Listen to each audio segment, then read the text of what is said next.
Innal hamdalillah nahmaduhu wa nasta'inuhu wa nastaghfiruh wa na'udzu billahi min syururi anfusina wa sayyiati a'malina.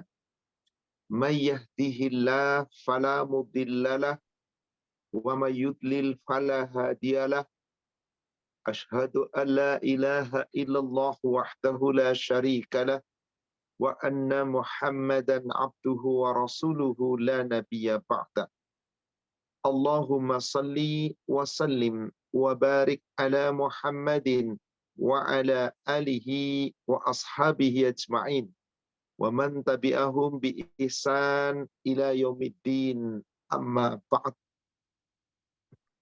Ya ayyuhalladzina amanu taqullaha haqqa tuqatih wa la tamutunna illa wa antum muslimun. Ya ayyuhalladzina amanu taqullaha wa qulu qawlan sadida yuslih lakum a'malakum wa yaghfir lakum dhunubakum wa may yuti'illaha wa rasulahu faqad faza fawzan 'azima.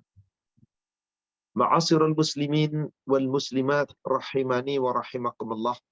Bapak Ibu jamaah Majelis Taklim keluarga Arja Kusuma yang semoga dirahmati Allah. Alhamdulillah, pada sore hari ini kita kembali dipertemukan oleh Allah Subhanahu wa taala. Insyaallah kita melanjutkan kajian setelah seri kita membahas tentang pertanyaan ketika manusia dibangkitkan di padang mahsyar. Satu demi satu rangkaian sudah kita uraikan, dan terakhir kita setelah membahas tentang hisab, kemarin membahas tentang mizan. Setelah manusia dihisab dari seluruh amal-amalnya, maka seluruh amalnya akan ditimbang. Setelah ditimbang, maka di situ sudah ditentukan siapa yang sesungguhnya timbangan amal kebaikannya lebih berat, siapa yang sesungguhnya timbangan amal keburukannya yang lebih berat.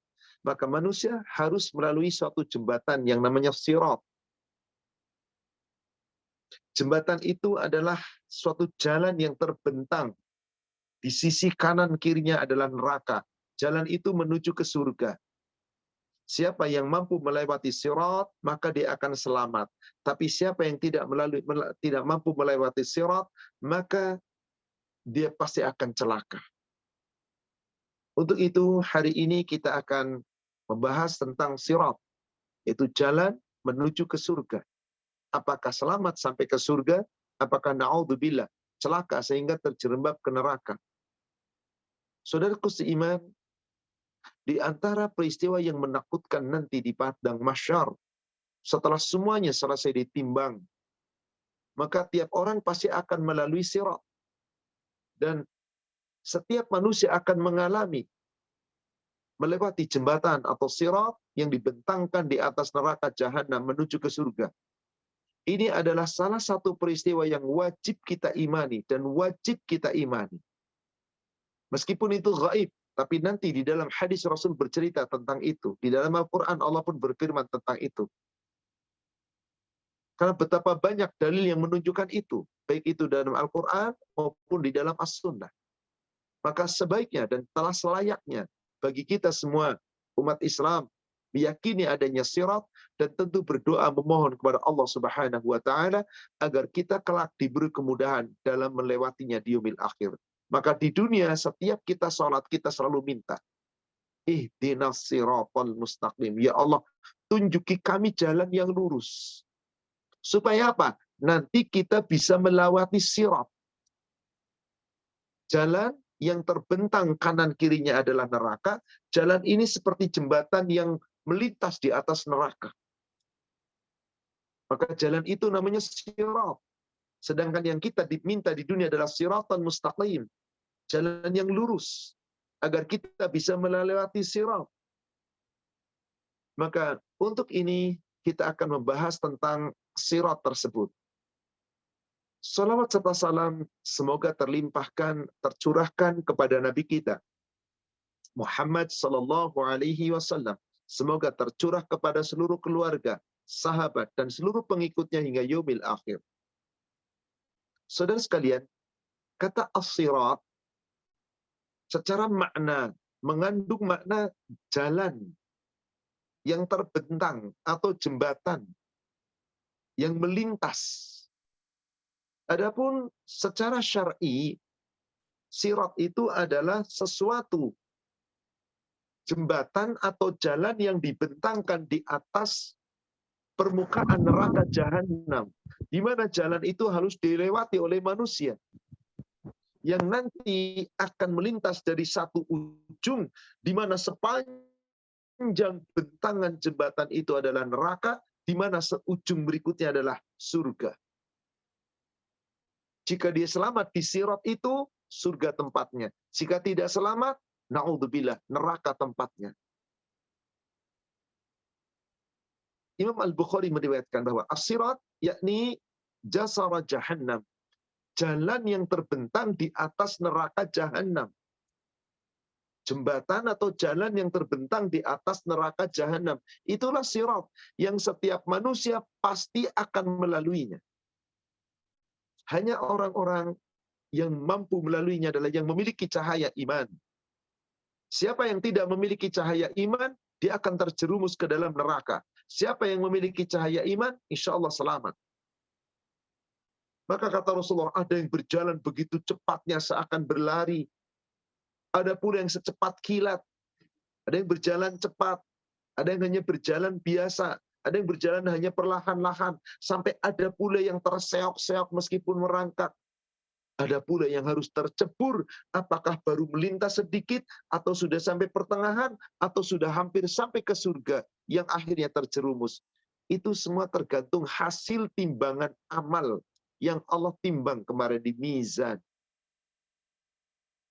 Saudara sekalian, dengan demikian kita wajib meyakini bahwasanya setiap umat Islam, wabil khusus umat Nabi Muhammad SAW, pasti akan melewati sirat, tetapi nanti ada yang bisa tanpa hisab, bahkan tanpa mizan langsung ke surga, melewati sirat secepat kilat.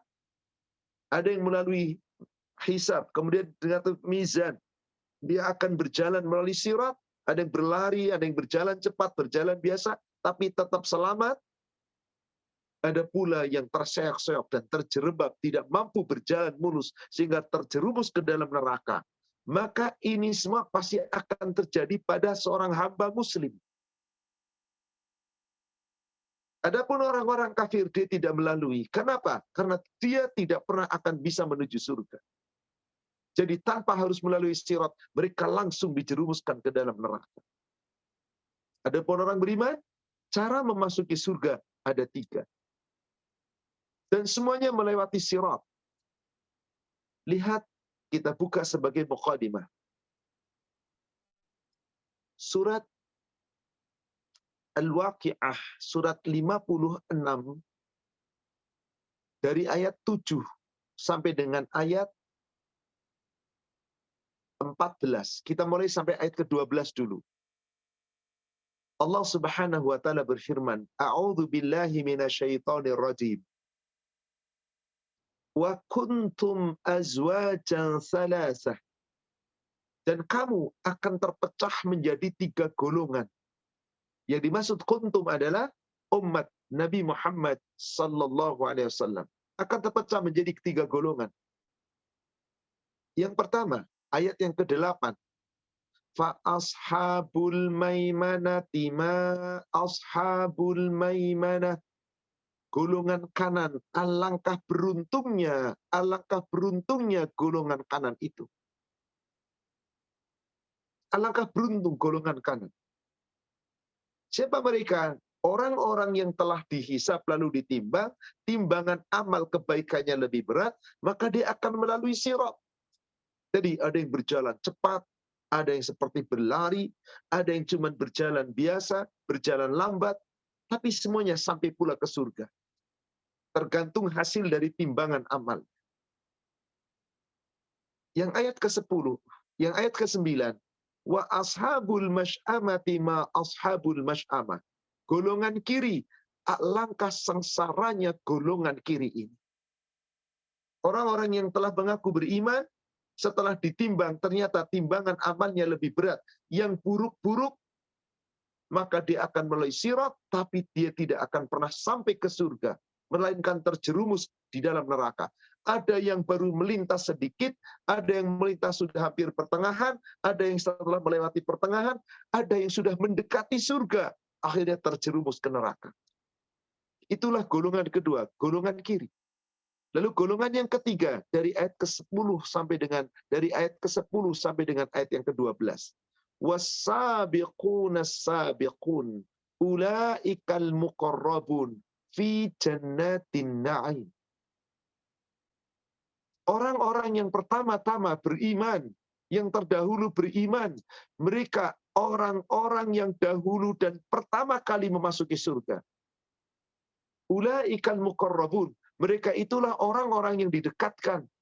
Fi jannatin na'im. Yang mereka akan berada di dalam surga yang penuh kenikmatan. Dan masuk. Mereka tanpa hisab, tanpa ditimbang. Semua amalnya baik. Sehingga langsung masuk surga. Melewati sirat. Maka digambarkan seperti orang yang berlari cepat secepat kilat. Mereka akan masuk surga berombong-rombongan. Orang-orang yang pertama-tama masuk surga dan mereka tanpa hisab. Siapakah gerangan mereka? Di ayat ke-13 dan ayat 14. Sullatum minal awwalin wa qalilum minal akhirin. Sebagian besar dari umat-umat yang terdahulu dan sebagian kecil dari orang-orang yang akan datang. Orang-orang yang terkemudian, yaitu siapa? Golongan mutaakhirin. Sementara siapa golongan terdahulu? Para sahabat Nabi Sallallahu Alaihi Wasallam dan tabiin serta tabi'ut tabiin yang mereka memiliki keutamaan yang luar biasa, keislaman yang luar biasa. Mereka langsung melalui sirat secepat kilat. Dan Rasulullah katakan, jumlahnya hanya 70.000 orang umatku. Yang didomisili oleh siapa? Sebagian besar umat-umat terdahulu dan sebagian kecil umat-umat yang terkemudian. Siapa yang dimaksud umat terdahulu? Coba kita lihat. Surat 9. Surat At-Taubah ayat ke-100. Surat At-Taubah, surat ke-9, ayat yang ke-100. As-sabiqunal awwaluna minal muhajirina wal ansar walladzina taba'uhum bi ihsan. Orang-orang yang pertama-tama beriman dan lebih dulu beriman dari kalangan muhajirin dan ansar. Walladzina taba'uhum bi ihsan, dan orang-orang yang mengikuti mereka dalam kebaikan. Ihsan, dengan kebaikan-kebaikan. Radhiyallahu anhum wa radu'an. Allah ridho terhadap mereka dan mereka pun ridho kepada Allah. Wa'adda lahum jannatin tajri tahtahan anhar, dan Allah menyediakan untuk mereka surga-surga yang mengalir sungai-sungai di bawahnya. Khalidina fiha abada, kekal selama-lamanya di dalamnya. Dzalikal fawzul adzim, itulah kemenangan yang sangat-sangat besar. Itulah kemenangan yang sangat besar. Orang-orang yang subhanallah dimasukkan ke dalam surga tanpa hisab dari golongan para sahabat, muhajirin dan ansar, orang-orang yang mengikuti mereka dalam keimanan, dalam kebaikan, yang betul-betul mengikuti dengan kebaikan-kebaikan. Itulah yang disebut oleh Rasul tadi, oleh Allah tadi di surat yang sebelumnya, sullatu minal awwalin wa qalilu minal akhirin. Sebagian besar umat-umat terdahulu dan sebagian kecil dari golongan yang akan datang. Maka siapa umat terbaik yang akan masuk surga tanpa hisab? Rasul menyebutkan 3 golongan. Sahabat, tabi'i, tabi'ut tabi'i. Silakan buka hadis Bulughul Maram nomor 1446. Bulughul Maram nomor hadis 1446. Bismillahirrahmanirrahim. Dari Imran bin Husain, dia berkata, Rasulullah bersabda, sesungguhnya sebaik-baik orang di antara kalian adalah yang hidup seabad denganku atau para sahabat, lalu generasi setelah mereka atau tabi'in, kemudian generasi setelahnya atau tabi'ut tabi'in. Setelah itu datanglah suatu kaum yang memberi persaksian, padahal mereka tidak diminta menjadi saksi. Mereka berkhianat, padahal mereka tidak diberi amanah. Mereka bernazar dan tidak memenuhinya dan tubuh mereka tampak gemuk. Subhanallah. Inilah kelompok orang-orang terdahulu yang memonopoli masuk surga. Mereka melewati sirat secepat kilat. Langsung masuk surga tanpa hisab. Nabi SAW bersabda, Inna khairakum qarni. Sesungguhnya yang paling baik, terbaik, sebaik-baik dari antara umat Islam adalah hidup seabad denganku. Kurunku, yaitu para sahabat. Summalladzina yalunahum. Kemudian nanti setelah golongan sahabat, tabi'i. Summalladzina yalunahum. Kemudian nanti golongan berikutnya setelah sahabatnya sahabat, tabi'ut tabi'i. Maka tabi'i ini adalah kelompok pertama setelah sahabat. Tabi'ut tabi'i, golongan kedua setelah sahabat. Yang nggak ketemu sahabat. Jadi orang Islam yang berjuang bersama Nabi, bertemu dengan Nabi, dia adalah sahabat.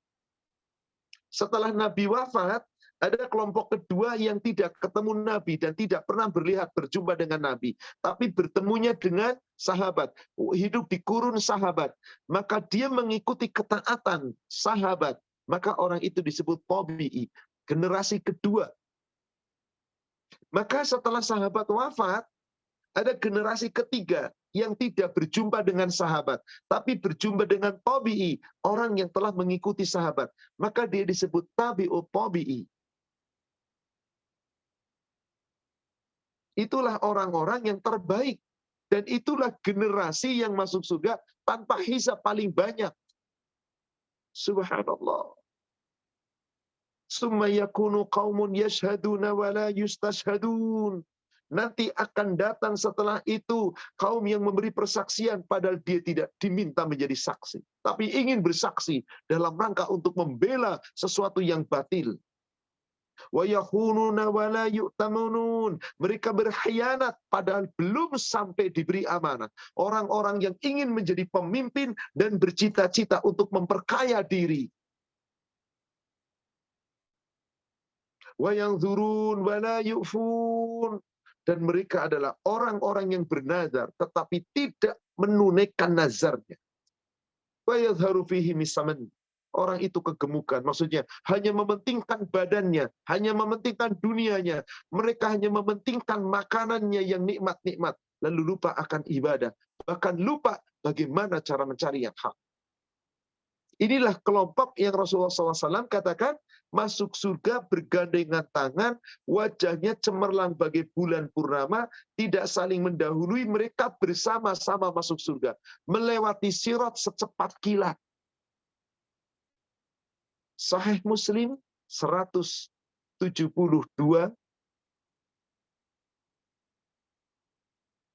Bismillah. Dari Abu Hazim dari Sahal bin Sa'ad radhiyallahu anhu katanya, Rasulullah SAW bersabda, kelak akan masuk surga 70.000 orang umatku, sambil berpegang-pegangan tangan satu sama lain. Mereka masuk bersamaan, tidak dahulu mendahului. Muka mereka bercahaya-cahaya bagaikan bulan purnama. Subhanallah.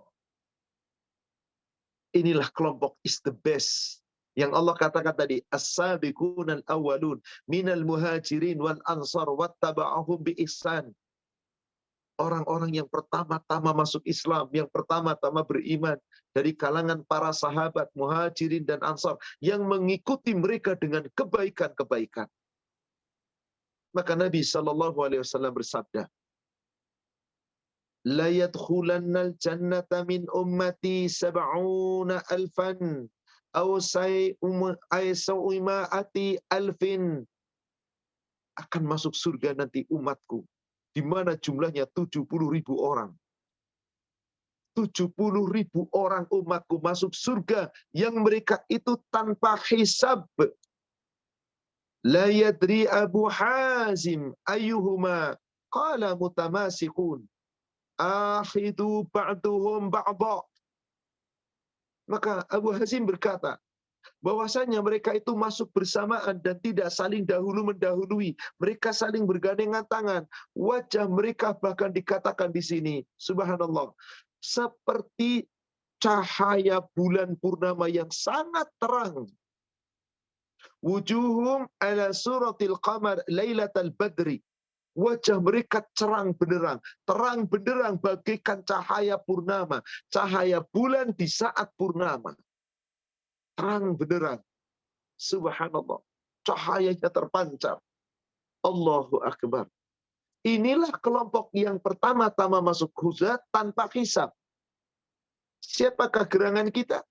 Semoga kita masuk. Minimal kalau toh tidak. Golongan pertama tadi, yang setelah dihisab dengan ringan, ditimbang, timbangan kebaikannya lebih berat, maka akan masuk surga. Hanya apakah yang berjalan cepat, ataukah yang berlari cepat, hanya berlari biasa, berjalan cepat, sampai ada pula yang terseok-seok, tapi tetap akhirnya masuk surga.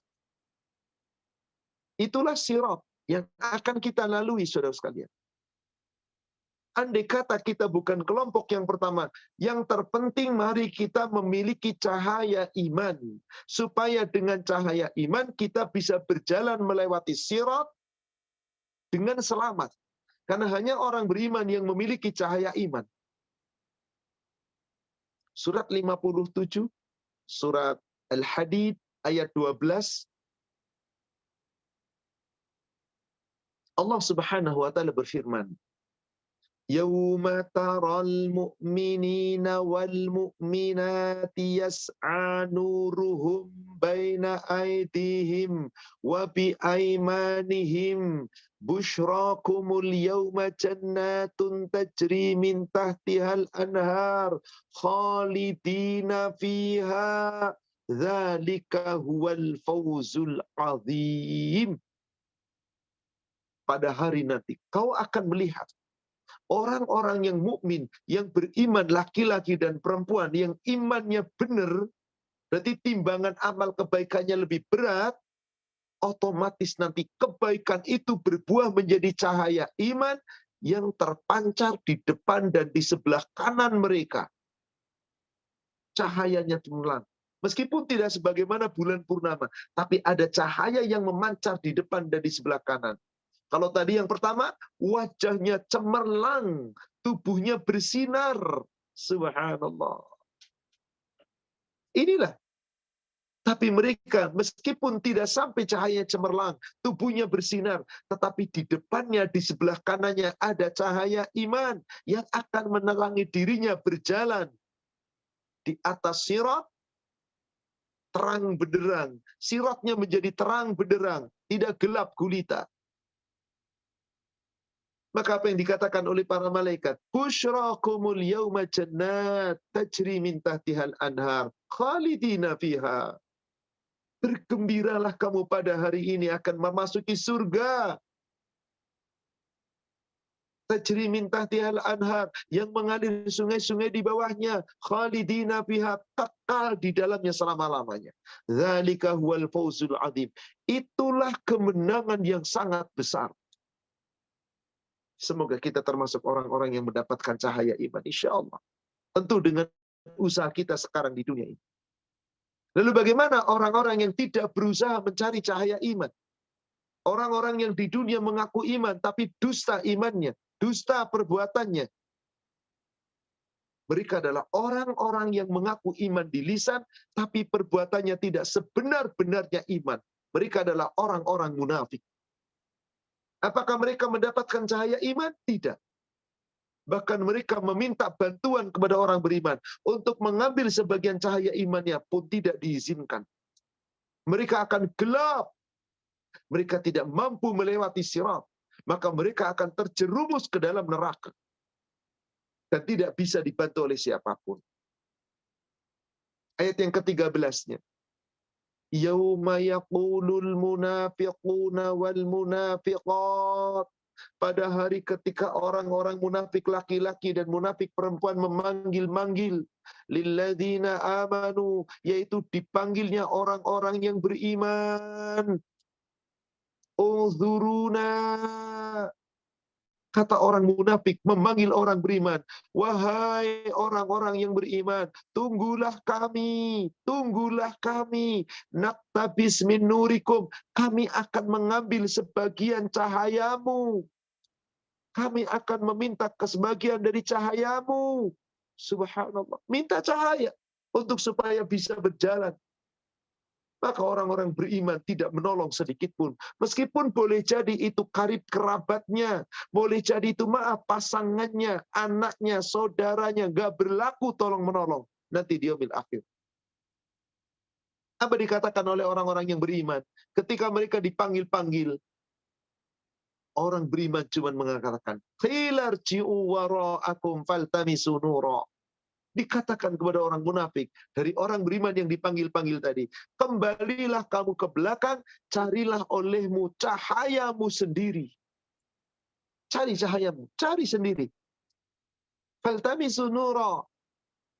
Maka apa yang terjadi? Orang beriman setelah dihisab, setelah ditimbang di mizan, amal kebaikannya lebih barat, lebih baik, lalu dia mendapat cahaya iman, dia melewati sirat dengan selamat. Sementara orang-orang yang beriman hanya pengakuan, mereka orang-orang munafik yang tidak sebenar-benarnya beriman, tidak sebenar-benarnya beramal, mereka gelap ketika melewati sirat, mereka minta bantuan orang yang beriman, meminta sebagian cahaya iman, tapi ditolak, akhirnya dipisahkan oleh Allah di antara mereka. Yang beriman akan selamat berjalan menuju surga, melewati sirat, sementara yang munafik terjerumus ke dalam neraka, dipisahkan oleh Allah. Maka dikatakan, faduriba bainahum bisurillahu bab. Dipisahkanlah di antara mereka. Yang beriman telah selamat sampai ke surga, yang munafik tetap tertahan di belakangnya. Orang beriman masuk ke dalam surga, orang munafik tertahan di luarnya. Maka antara orang beriman dan orang munafik itu dibatasi oleh dinding yang ada pintu. Batinuhu fihi rahmat, di sebelah dalamnya ada rahmat Allah, yaitu surganya Allah. Wa dhahirahu min qibadihil adab. Di sebelah luarnya ada azab, tersiksa dengan azab. Na'udzubillah. Na'udzubillah. Apakah kemudian orang munafik itu begitu saja diam ketika ditinggalkan oleh orang-orang beriman? Yang boleh jadi orang beriman itu saudaranya, familina, sanak keluarganya. Maka orang munafik itu seakan-akan protes. Kepada siapa dia protes? Kepada orang beriman yang memiliki cahaya iman, yang tidak mau berbagi dengan cahaya iman. Sambil memanggil-manggil terus. Apa katanya? Coba perhatikan ke ayat 14-nya.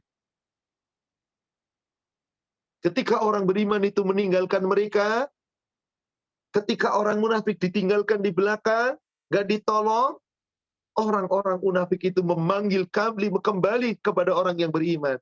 Yunadunahum. Mereka orang-orang munafik memanggil-manggil kembali orang beriman tadi, yang meninggalkan mereka dengan cahaya iman mereka. Alam nakum ma'akum. Wahai orang yang beriman, yang memiliki cahaya iman, engkau kenapa meninggalkan kami? Bukankah kami dahulu bersama kamu? Kami ini kan temanmu, kami sahabatmu, kami keluargamu. Bukankah demikian dulu di dunia seperti itu? Kenapa sekarang kamu tinggalkan aku? Apa jawaban orang beriman? Subhanallah. Orang beriman itu cuma mengatakan, qalu bala, benar dahulu di dunia kau adalah bersama kami. Bisa jadi keluarga, na'udzubillah, bisa jadi pasangan, anak, orang tua, family, handai tolan, saling mengenal, dan betul di dunia bersama-sama. Tapi di akhirat tidak ada tolong-menolong. Terputus. Maka dikatakan, qalu bala, benar dahulu di dunia kamu bersama kami. Tapi apa yang terjadi ketika di dunia? Walakinnakum fatantum anfusakum. Akan tetapi kamu telah mencelakakan dirimu sendiri. Di dunia disuruh untuk mentaati Allah, tapi kamu enggan. Disuruh ibadah kamu malas, disuruh mencari ilmu kamu nggak mau, disuruh sholat kamu enggan, malas-malasan, hanya dunia yang kamu kejar. Walakinnakum fatantum anfusakum wa tarabbastum wartabtum. Bahkan kamu hanya mencelakakan dirimu sendiri. Kamu menunggu-nunggu dan meragukan janji Allah tentang adanya ini di yaumil akhir. Wa gharratkumul amani.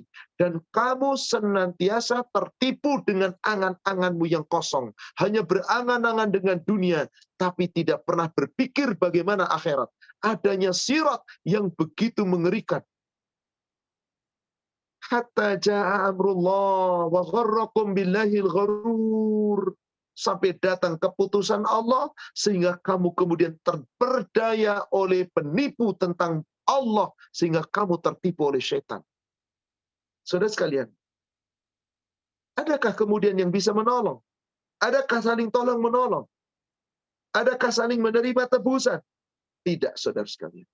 Maka sejak di dunia nih, Allah mengingatkan kita, nggak ada, di dunia boleh jadi suami istri saling tolong menolong, anak dengan orang tua saling tolong menolong, orang tua saling menolong anak, tapi nggak pernah ada terjadi ini nanti di yaumil akhir, selama di dunia mereka tidak berusaha mencari cahaya imannya sendiri.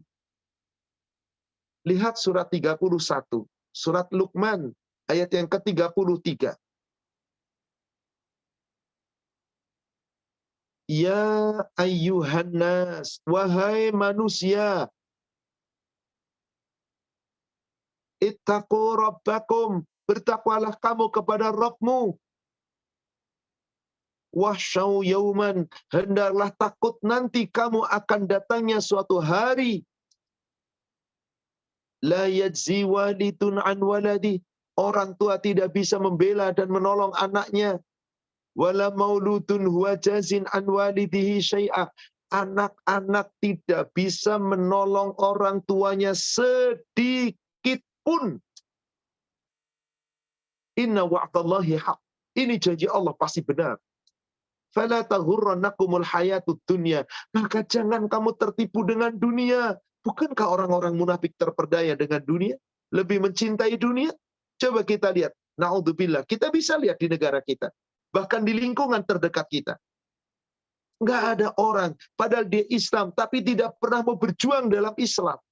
Hatta untuk cari ilmu agama Islam nggak mau. Suruh ngaji nggak mau. Ibadah malas-malasan. Sholat asal-asalan. Tapi dunianya nomor satu yang dikejar. Tertipu oleh pandangan setan. Tertipu oleh hawa nafsu setan. Pandangannya hanya melihat dunia. Dunia yang nikmat. Tapi nanti di yaumil akhir nggak bisa menolong Anda.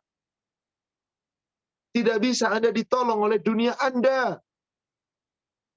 Maka Allah katakan jangan terperdaya. Ingat, inna wa'dallahi haq, fala taghurrannakumul hayatud dunya, wala yaghurrannakum billahil gharur.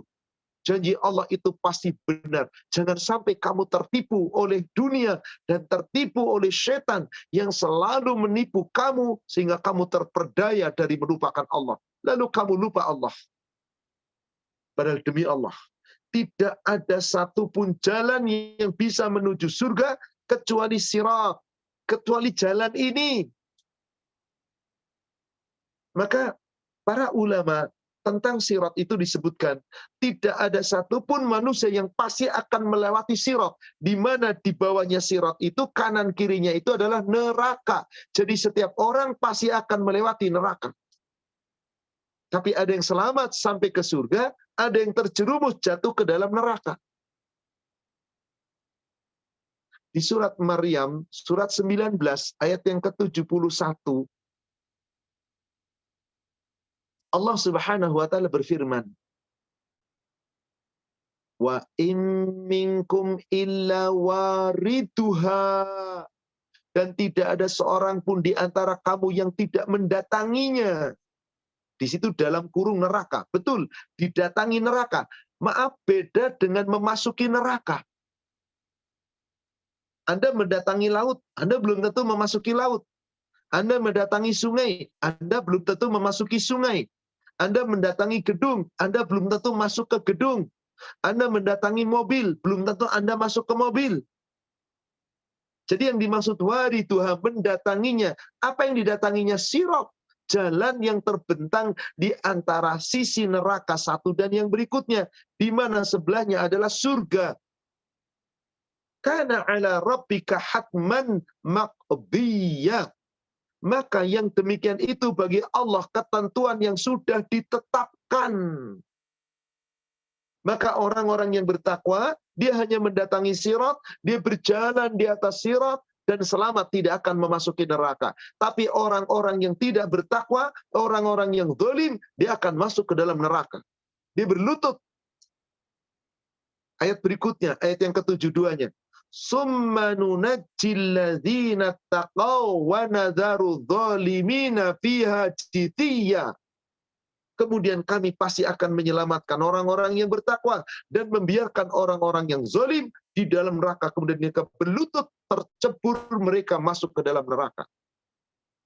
Maka yang dimaksud ayat ke-19 dari surat 19 ayat ke-71, yang dimaksud illa wariduha, kecuali akan mendatanginya. Yang dimaksud mendatangi neraka adalah melewati sirat. Tapi apakah nanti masuk ke neraka atau tidak, tergantung bagaimana sebelum melalui sirat, amal ibadah Anda ketika ditimbang. Apakah ketika ditimbang lebih berat amal kebaikannya, apakah ditimbang lebih berat amal keburukannya, maka itu yang nanti memutuskan apakah nanti kamu ke neraka atau selamat dari neraka. Di dalam hadis disebutkan, coba ukhti baca hadis, agak panjang hadisnya, dibaca sebagian saja, saya tunjukkan letaknya. Coba ukhti buka hadis nomor 149. 149. Kemudian ke halaman berikutnya, di bagian paling bawah, nanti ukhti akan ketemu, maka datanglah Allah Ta'ala dalam bentuk yang mereka kenal. Di paling bawah, alinea paling bawah. Nanti dari situ akan diceritakan tentang sirat. Ya, Ustaz. Bismillah. Maka datanglah Allah Ta'ala dalam bentuk yang mereka kenal. Seraya berfirman, Akulah Tuhanmu, jawab mereka. Ya, Engkaulah Tuhan kami, kata Nabi SAW, melanjutkan. Lalu dibentangkan titian pada kedua sisi neraka jahanam.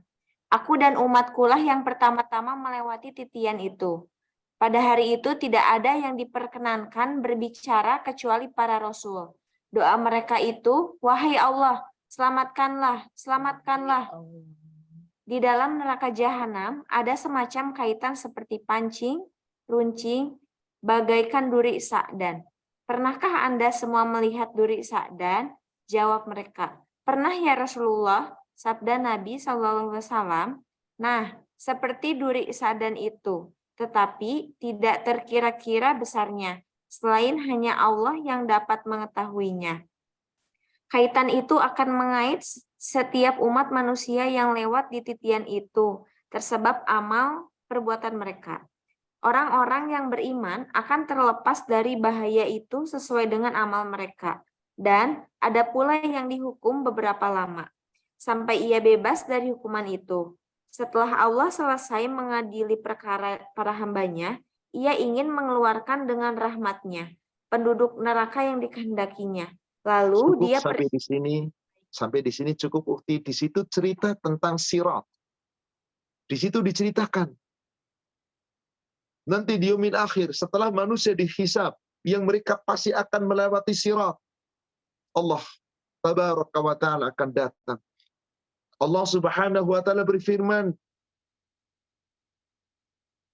apa kata Allah?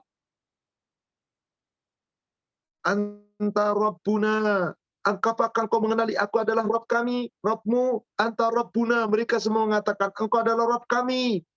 Fayattabi'una, maka orang-orang yang beriman akan mengikuti seruan itu.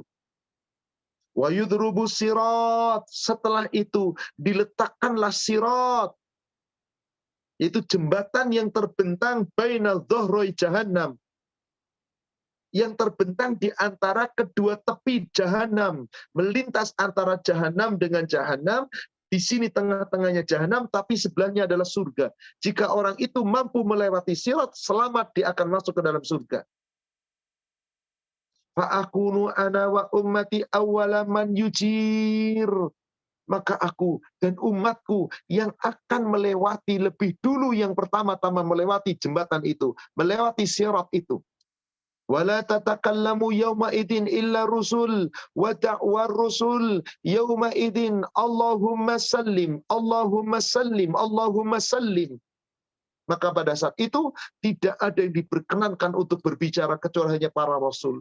Para rasul ketika itu berdoa untuk umatnya, wahai Allah selamatkanlah, wahai Allah selamatkanlah, dan seterusnya. Nabi Muhammad nanti akan memimpin umatnya, terus mendoakan umatnya agar selamat dari sirat, sehingga tidak sampai terjerumus ke dalam neraka. Salim, salim, salim. Wa fi jahannam kalalibu mithlu syauqis sa'dan. Di neraka itu ada kaitan-kaitan seperti pancing yang runcing, yang seperti duri sa'dan. Hal ra'aitumus sa'dan? Apakah kamu pernah melihat duri sa'dan? Maka mereka menjawab, qalu na'am ya Rasul. Ya, kami pernah melihat duri sa'dan.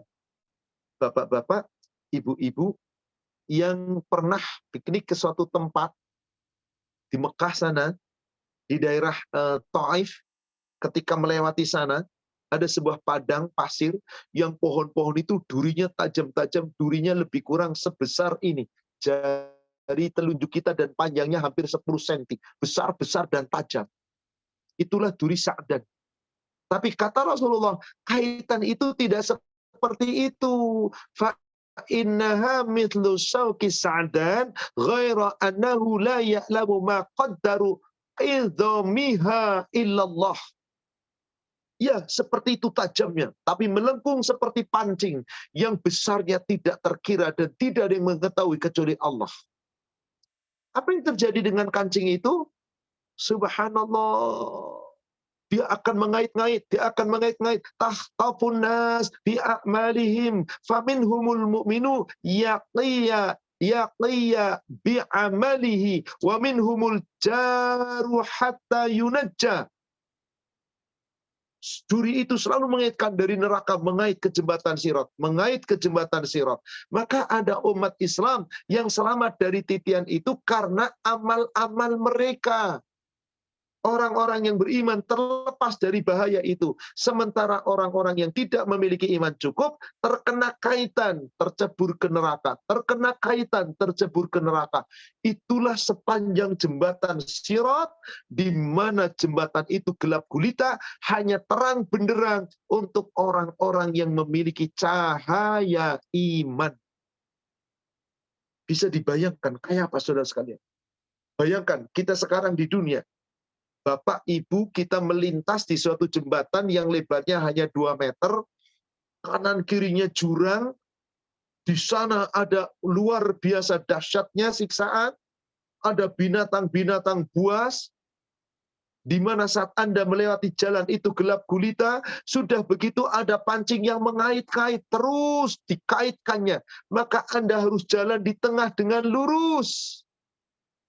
Hanya orang yang di dunia mendapatkan siratal mustaqim, jalan yang lurus yang selalu kita minta. Insya Allah selamat. Kenapa? Dia akan terpelihara dari kaitan-kaitan yang dari neraka. Sebab dia punya cahaya terang benderang, dia melewati sirat dengan selamat. Dan itu tergantung amalnya. Ada yang bisa berlari cepat tadi, karena amal ibadahnya begitu banyak yang bagusnya. Ada yang cuma berjalan cepat, ada yang cuma berjalan biasa, ada yang jalan pelan, ada yang sampai merangkak yang pada akhirnya selamat juga ke surga. Itu semua tergantung amal kita. Bagaimana kita beramal di dunia ini. Maka orang-orang yang mentaati Allah, mengikuti aturan Allah, mengikuti ketetapan Allah, insya Allah dibuka pintu langit. Dengan dibuka pintu langit, mudah jalannya menuju surga. Dia akan melewati sirat dengan selamat. Jangan harap orang yang tidak dibukakan pintu langit. Siapa mereka? Orang yang mendustakan ayat-ayat Allah, yang menyombongkan diri terhadap ayat-ayat Allah, yang enggan beramal di dunia, maka jangan harap bisa masuk surga. Mereka pasti terkait dengan kaitan-kaitan seperti pancing yang besarnya tak terkira dan tajamnya bagaikan duri sadar. Na'udzubillah. Summa na'udzubillah. Ya Allah, semoga Engkau selamatkan kami semua dari Engkau bebaskan kami semua dari kaitan-kaitan duri sa'dan yang ada di neraka, yang akan mengait kita, ya Allah, selamatkan kami, ya Allah. Sebagaimana doanya Nabi Muhammad sallallahu alaihi wasallam. Allahumma sallim, Allahumma sallim, Allahumma sallim. Ya Allah, selamatkan umatku, selamatkan umatku, selamatkan umatku. Tapi kita bisa selamat jika di dunia kita betul-betul beriman kepada Allah, beriman kepada Rasul dengan sebenar-benarnya iman, yang iman itu akan berbuah menjadi cahaya iman yang menyelamatkan kita untuk berjalan dengan selamat di jembatan Sirat. Caranya imani Allah dan Rasul dengan sebenar-benarnya. Mari kita belajar dengan kajian. Kita tahu makna, kita tahu ayat Al-Quran, kita tahu hadis, kita tahu mana perintah, mana larangan, mana hak, mana batil. Tingkatkan iman dan takwa kita. Imani Allah, imani Rasul. Anda pasti akan selamat di sirat karena Anda akan mendapatkan cahaya iman yang terpancar di depan dan di sebelah kanan. Meskipun wajahnya tidak cemerlang seperti bulan purnama bagikan orang-orang yang tadi masuk surga tanpa hisab. Yang terpenting kita selamat dari sirat. Surat 57. Ayatnya ayat yang ke-28. Allah Subhanahu wa taala berfirman, Ya ayyuhalladzina amanu, hai orang-orang yang beriman, ittaqullah, bertakwalah kamu kepada Allah. Ittaqullah, bertakwalah kamu kepada Allah. Wa aminu bi rasulih, dan tetaplah kamu beriman kepada Rasulnya. Beriman kepada Allah, bertakwa kepada Allah, dan beriman kepada Rasulnya. Kalau kamu lakukan ini benar-benar sekarang di dunia, Allah katakan di lanjutan ayatnya, yu'tikum kiflaini min rahmatihi wa yaj'al lakum nura. Niscaya Allah akan memberikan untukmu rahmatnya dua bagian. Di dunia Allah berikan rahmatnya untuk kita. Di yaumil akhir nanti Allah berikan rahmatnya untuk kita. Wa yaj'al lakum nura. Dengan rahmat itu Allah jadikan menjadi cahaya iman yang terpancar nanti di yaumil akhir, di depan dan di sebelah kanan, yang sudah kita baca tadi di ayat ke-12-nya.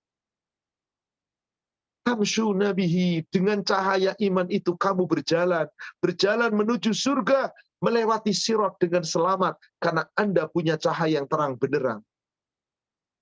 Wa yaghfir lakum, dan Allah memberikan ampunan bagi kamu. Wallahu ghafurur rahim. Sungguh Allah itu Maha Pengampun, Allah itu Maha Penyayang. Ini salah satu upaya kita agar kita selamat di sirat. Taat kepada Allah, tetap mengimani Rasul.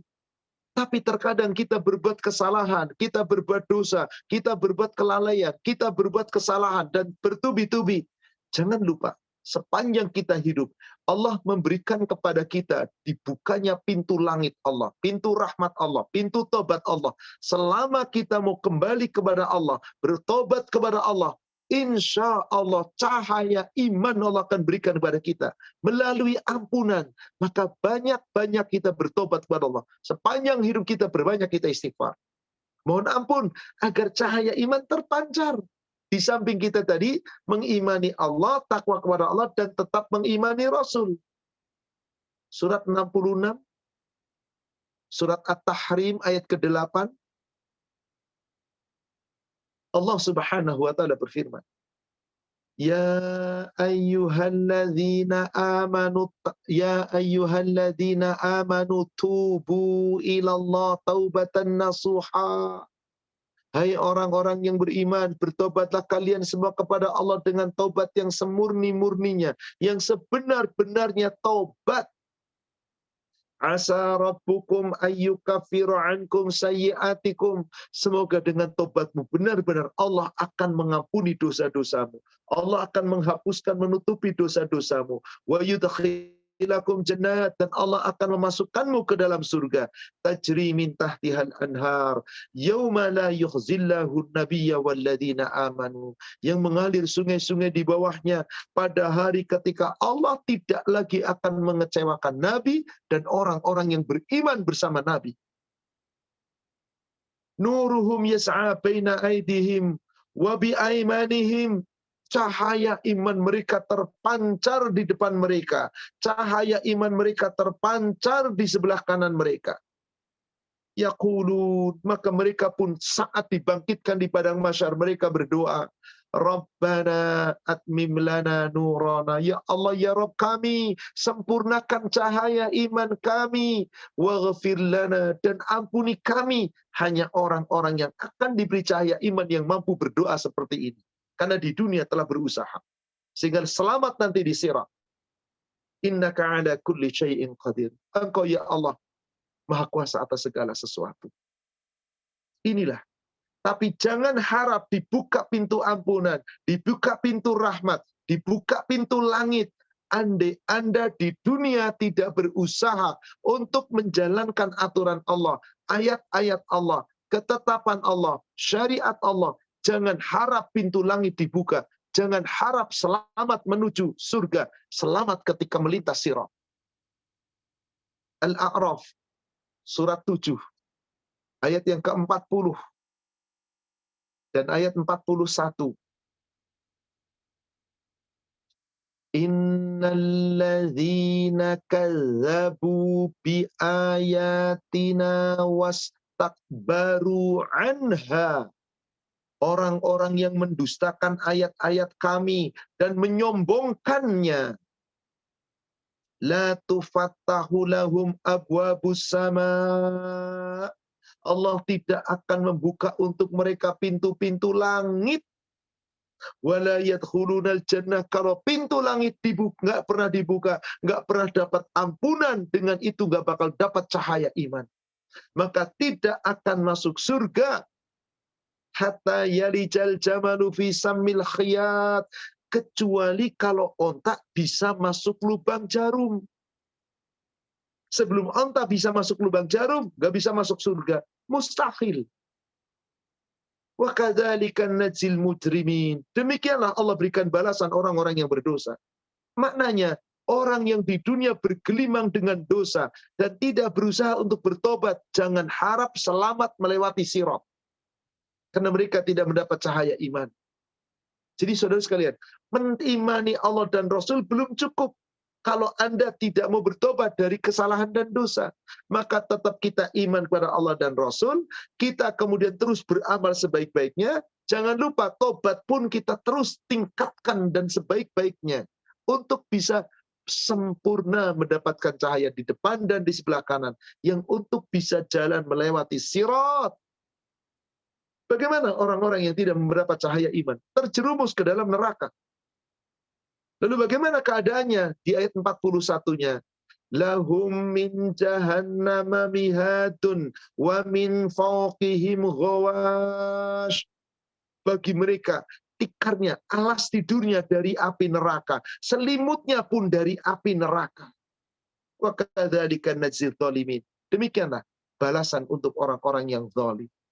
Na'udzubillah. Summa na'udzubillah. Semoga kita semua selamat ketika melewati sirat dengan syarat memiliki cahaya iman. Di mana kita mencari cahaya iman itu? Sekarang di dunia.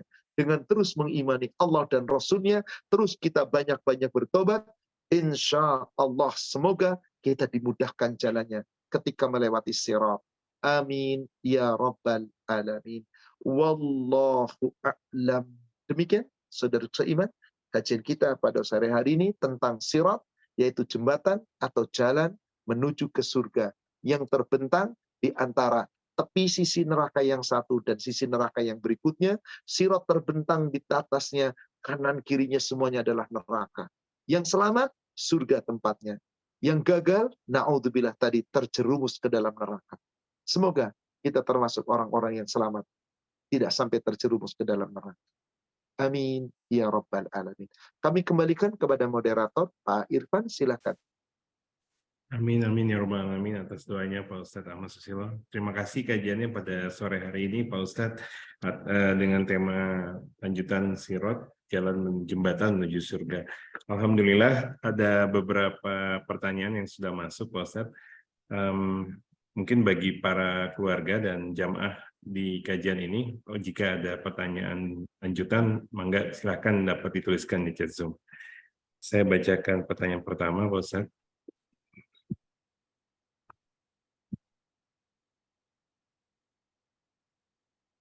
Baik. Pak Ustadz, bagaimana dengan orang beriman yang masih keturunan Rasulullah SAW? Apakah ada keutamaan dan kekhususan bagi mereka, Pak Ustadz? Kalau sekarang ada orang mengatakan, kami keturunan Nabi, kami punya silsilah keturunan Nabi. Boleh-boleh saja mereka mengklaim dan mengaku, tapi tidak ada keutamaan meskipun keturunan Nabi. Di sisi Allah mereka punya keutamaan, tergantung iman mereka. Sekarang dia punya garis keturunan Nabi, tapi dia tidak taat sebagaimana perintah Nabi. Gak ada gunanya. Masa begitu sih Ustaz? Jangankan sekarang keturunan Nabi. Fatimah bintu Muhammad diberi peringatan oleh Nabi. Coba, Ukti buka hadis nomor 164. Sebelum hadis ini dibaca, tolong buka surat 26 ayat 214.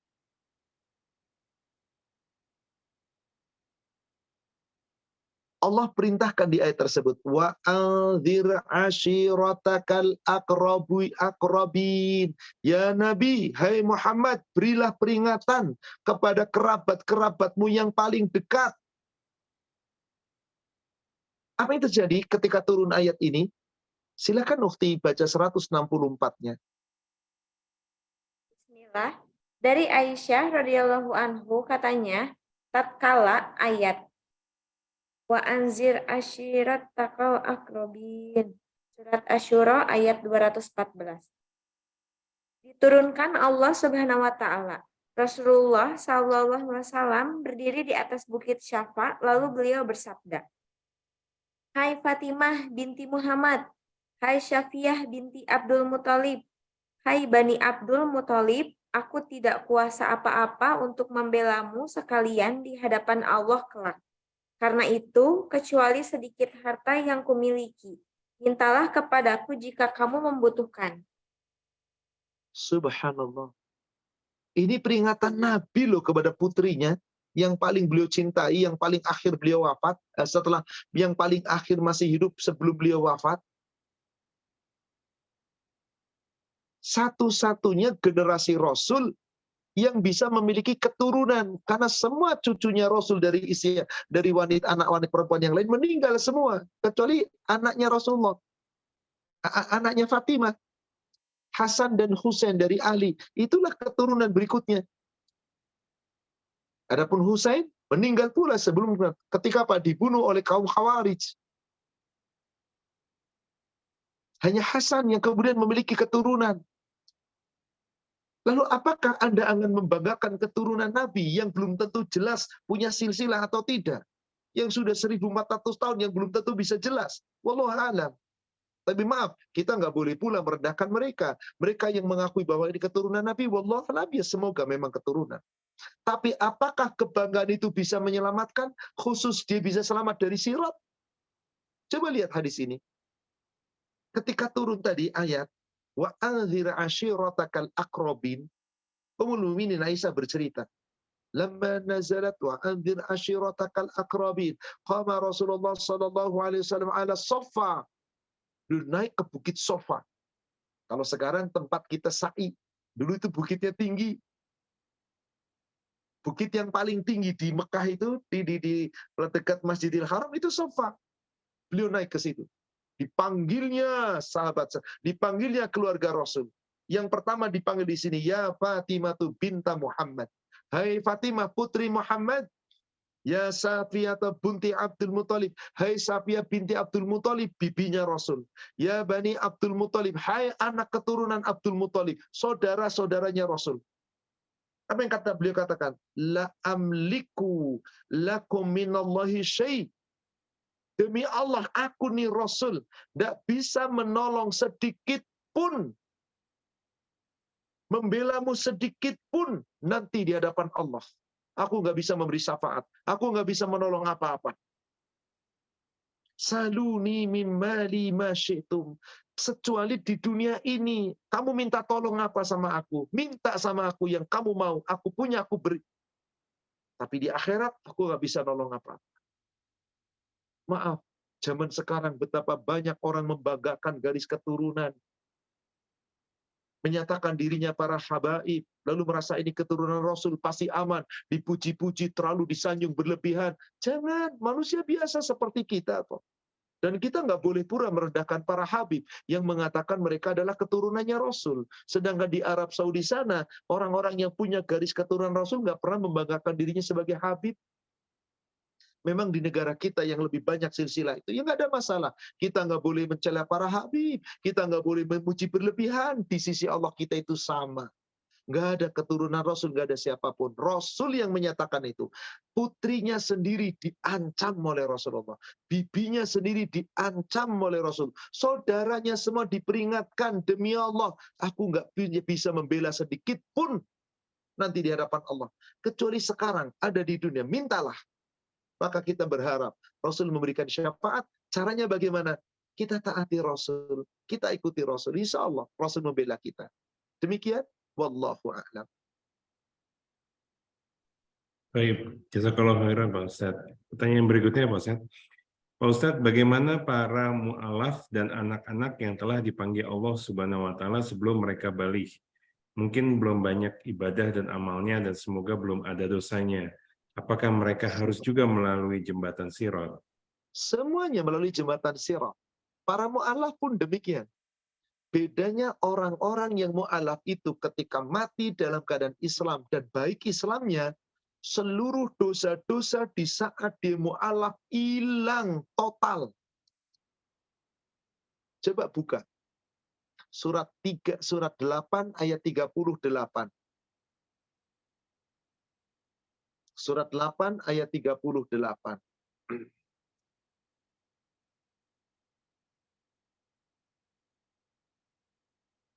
Qul Muhammad, katakanlah, lilladzina kafaru, kepada orang-orang kafir itu, iyantahu, jika kalian meninggalkan seluruh kekafirannya, yughfar lahum ma qad salaf, Allah ampuni dosa-dosa mereka seluruh yang telah lalu.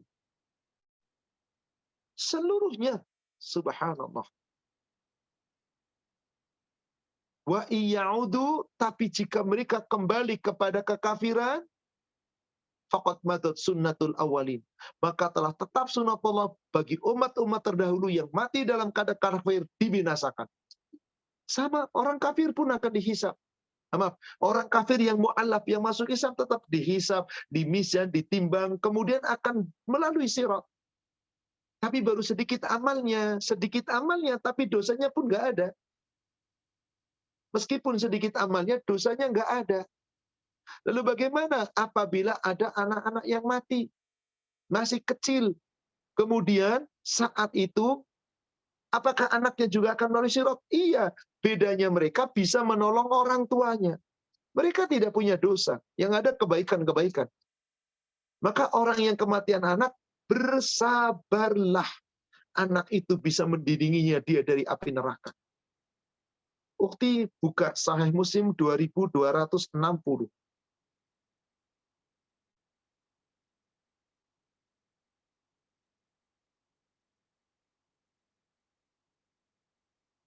Bismillah. Kematian anak. Dari Abu Hurairah radhiyallahu anhu katanya, Rasulullah Shallallahu alaihi wasallam bersabda kepada wanita-wanita Ansyar, sabdanya, tidak seorang jua pun di antara kamu sekalian yang kematian anak sampai 3 orang. Lalu dia menerima musibah itu dengan sabar. melainkan dia masuk surga. Maka bertanya seorang di antara mereka, bagaimana kalau 2 orang ya Rasulullah? Jawab beliau, atau 2 orang. Ya, mau 2 orang, mau 3 orang, bahkan 1 orang. Yang penting anak itu adalah anak yang belum sampai usia baligh, yang belum punya dosa. Maka dia pasti akan melalui sirat, tapi dia sambil membawa orang tuanya.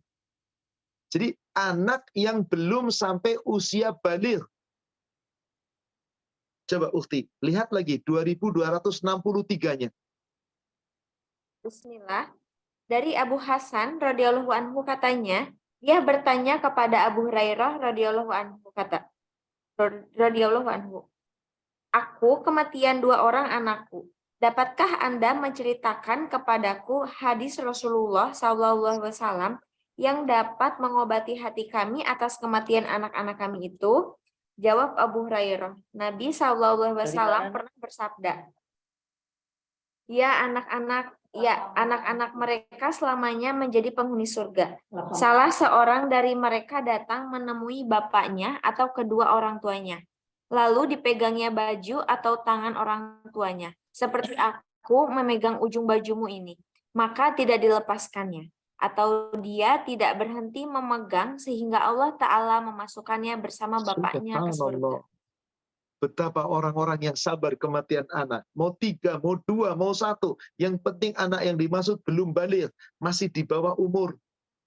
Maka dia akan mendindingi orang tuanya dari neraka. Bahkan dibela. Si anak itu melalui sirat dengan cepat dibawanya orang tuanya. Sampai Rasul mengibaratkan, dipegang baju orang tuanya, ditarik ayo ke surga, ke surga, ke surga. Syaratnya, orang tuanya muslim dan mampu bersabar. Demikian. Wallahu a'lam. Baik, Pak Ustadz.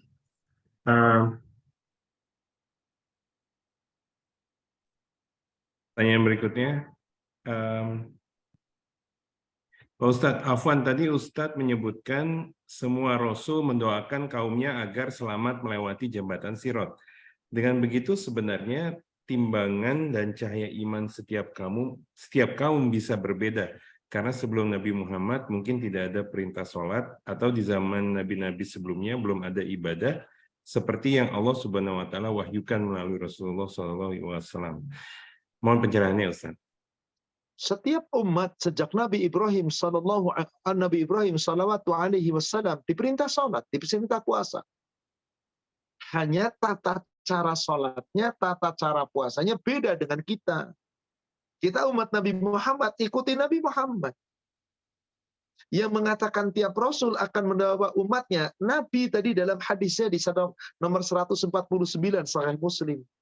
Tapi kata Rasul apa? Aku yang paling pertama melewati sirat itu bersama umatku.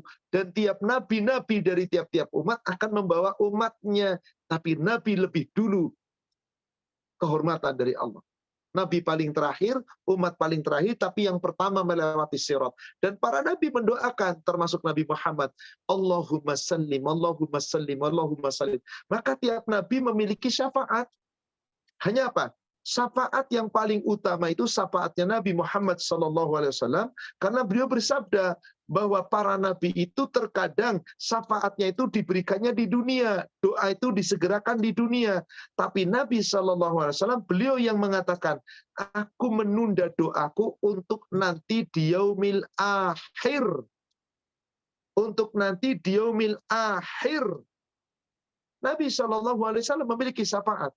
Tapi syafaat beliau tidak segera berikan di dunia. Saking cintanya, beliau yang mengatakan, nanti syafaatku akan aku berikan di yaumil akhir. Coba lihat, hadis 156, Sahih Muslim, Ukhti, silakan dibaca.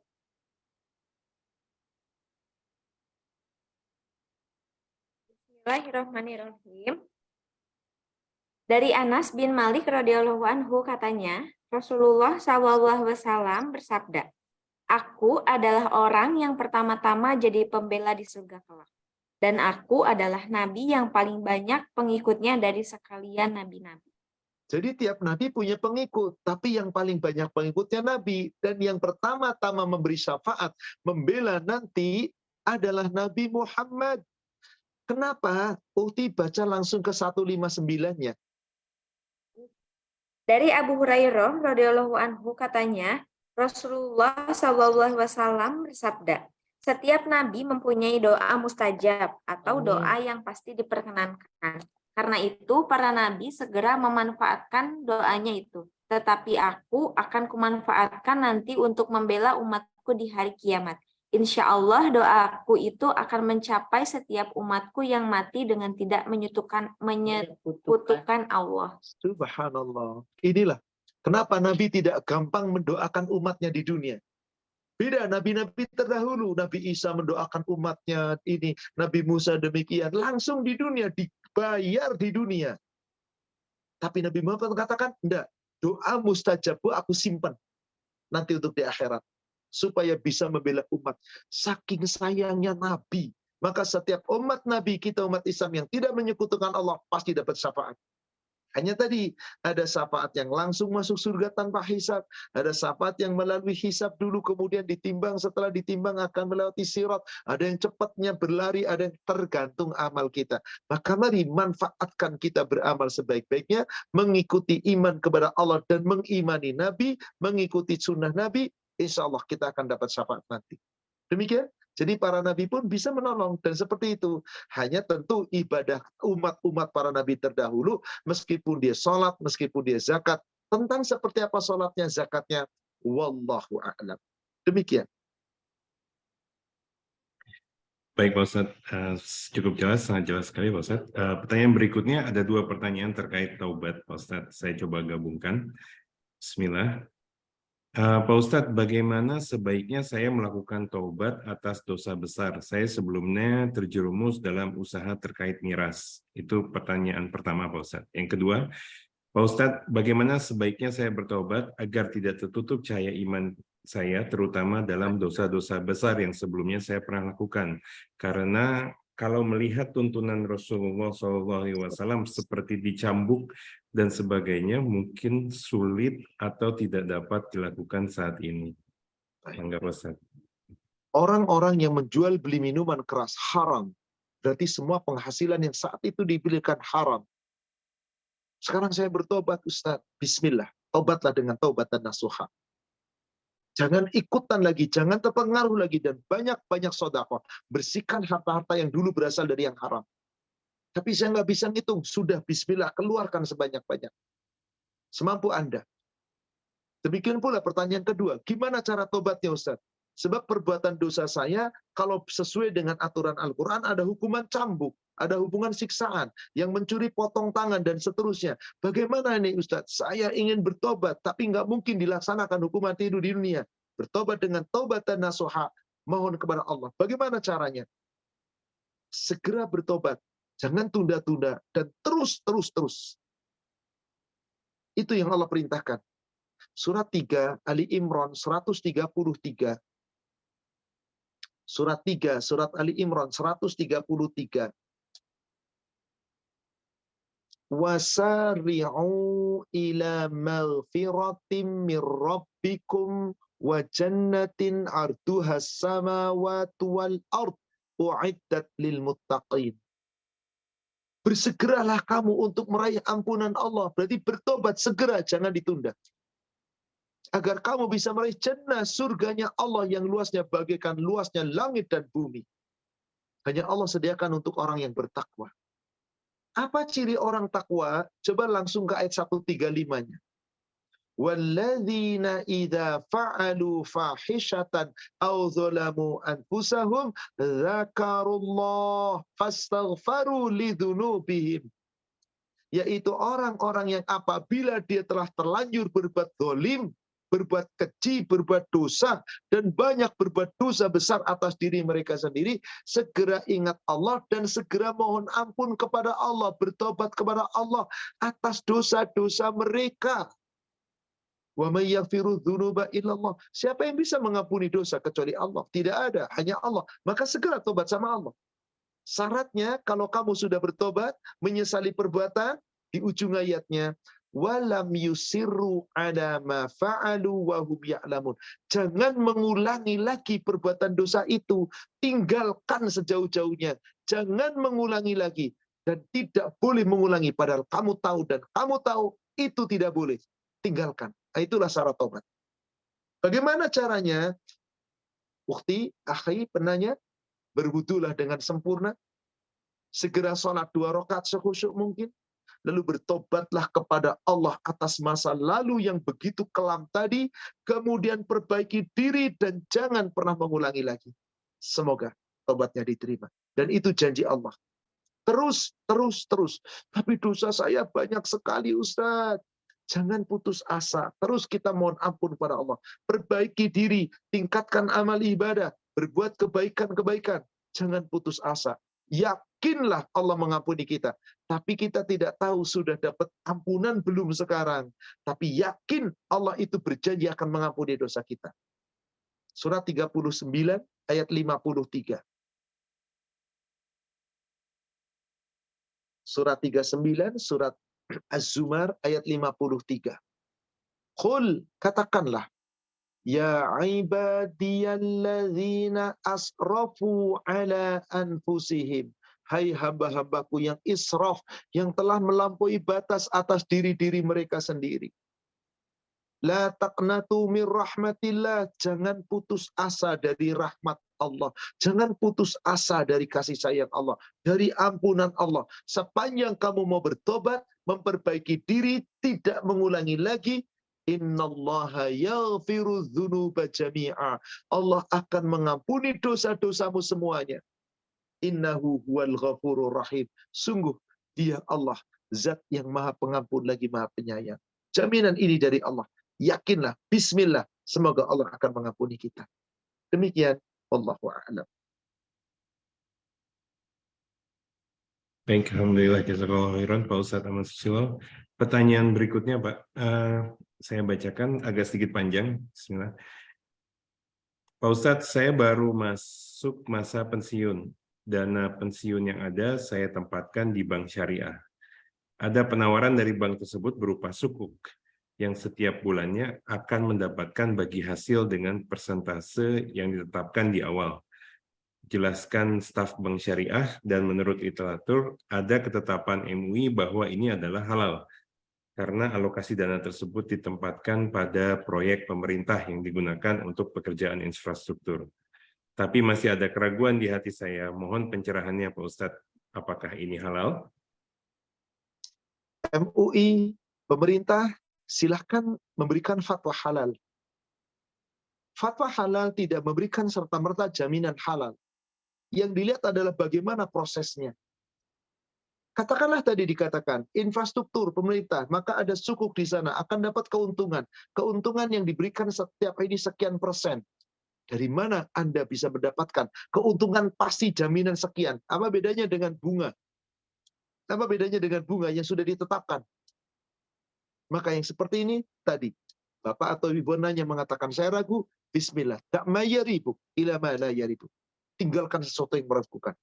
Maka kalau Anda masih meragukan, berarti meyakini ini masih ada keadaan haramnya, karena tercampur boleh jadi dengan riba, maka sesuatu yang namanya syubhat. Yang ini ngomong halal, tapi Bapak punya keraguan. Bismillah, yakini kalau ada keraguan berarti syubhat. Rasul cuma perintah, kalau ada syubhat, yang terbaik, tinggalkan. Coba, ukhti baca di kitab Bulughul Maram, nomor hadis 1614,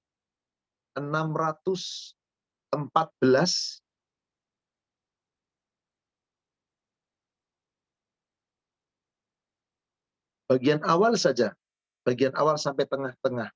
1614. Bismillah. Al-Bukhari dan Muslim meriwayatkan dari Abu Hurairah. Afwan, saya keliru. 1500 afwan Ukti. 1514 afwan. Itu sudah hadis terakhir tadi 614. Bismillah. Dari Nu'man bin Bashir, dia berkata, aku mendengar Rasulullah bersabda. Nu'man memasukkan 2 jarinya ke dalam kedua telinganya. Sesungguhnya yang halal itu jelas dan yang haram itu jelas. Dan di antara keduanya ada masalah-masalah yang syubhat atau samar-samar yang tidak diketahui oleh kebanyakan manusia. Barang siapa yang menjaga dirinya dari syubhat, maka sungguh ia telah memelihara agama dan kehormatannya.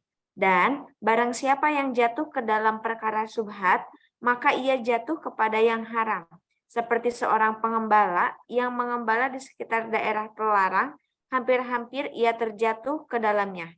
Cukup sampai Ketahuilah. di situ, Sti. Ini pesan Rasul. Innal halal bayyin. Kalau ada sesuatu yang halal jelas ambil. Wal haram bayyin. Kalau ada sesuatu yang haram jelas tinggalkan. Wa bainahuma mushtabihat. Ada di antara perkara ini adalah halal, ini ngomong haram, ini keraguan.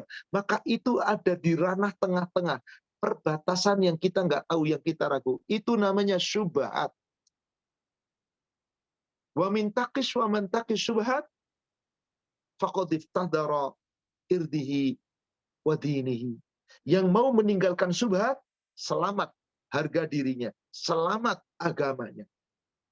Faman waqa'a fi syubhat, tapi siapa yang mau mengambil yang syubhat, faqad waqa'a fil haram. Maka sesungguhnya dia telah menjatuhkan diri kepada yang haram. Jadi orang meninggalkan syubhat telah selamat, agamanya terpelihara, kehormatannya terpelihara. Siapa yang jatuh kepada syubhat, ia jatuh kepada yang haram. Seperti penggembala yang menggembala di pinggir batas, gampang terjerumus. Maka berdasarkan hadis ini, tinggalkan. Pasti selamat. Anda mengikuti, ada dua kemungkinan. Selamat atau tidak selamat. Silahkan berpikir, mau selamat atau tidak. Boleh jadi dapat sukuk di dunia, okelah katakan berapa persen. Untung nikmat kelihatannya, tapi ingat, demi Allah, dunia nggak dibawa kemana-mana.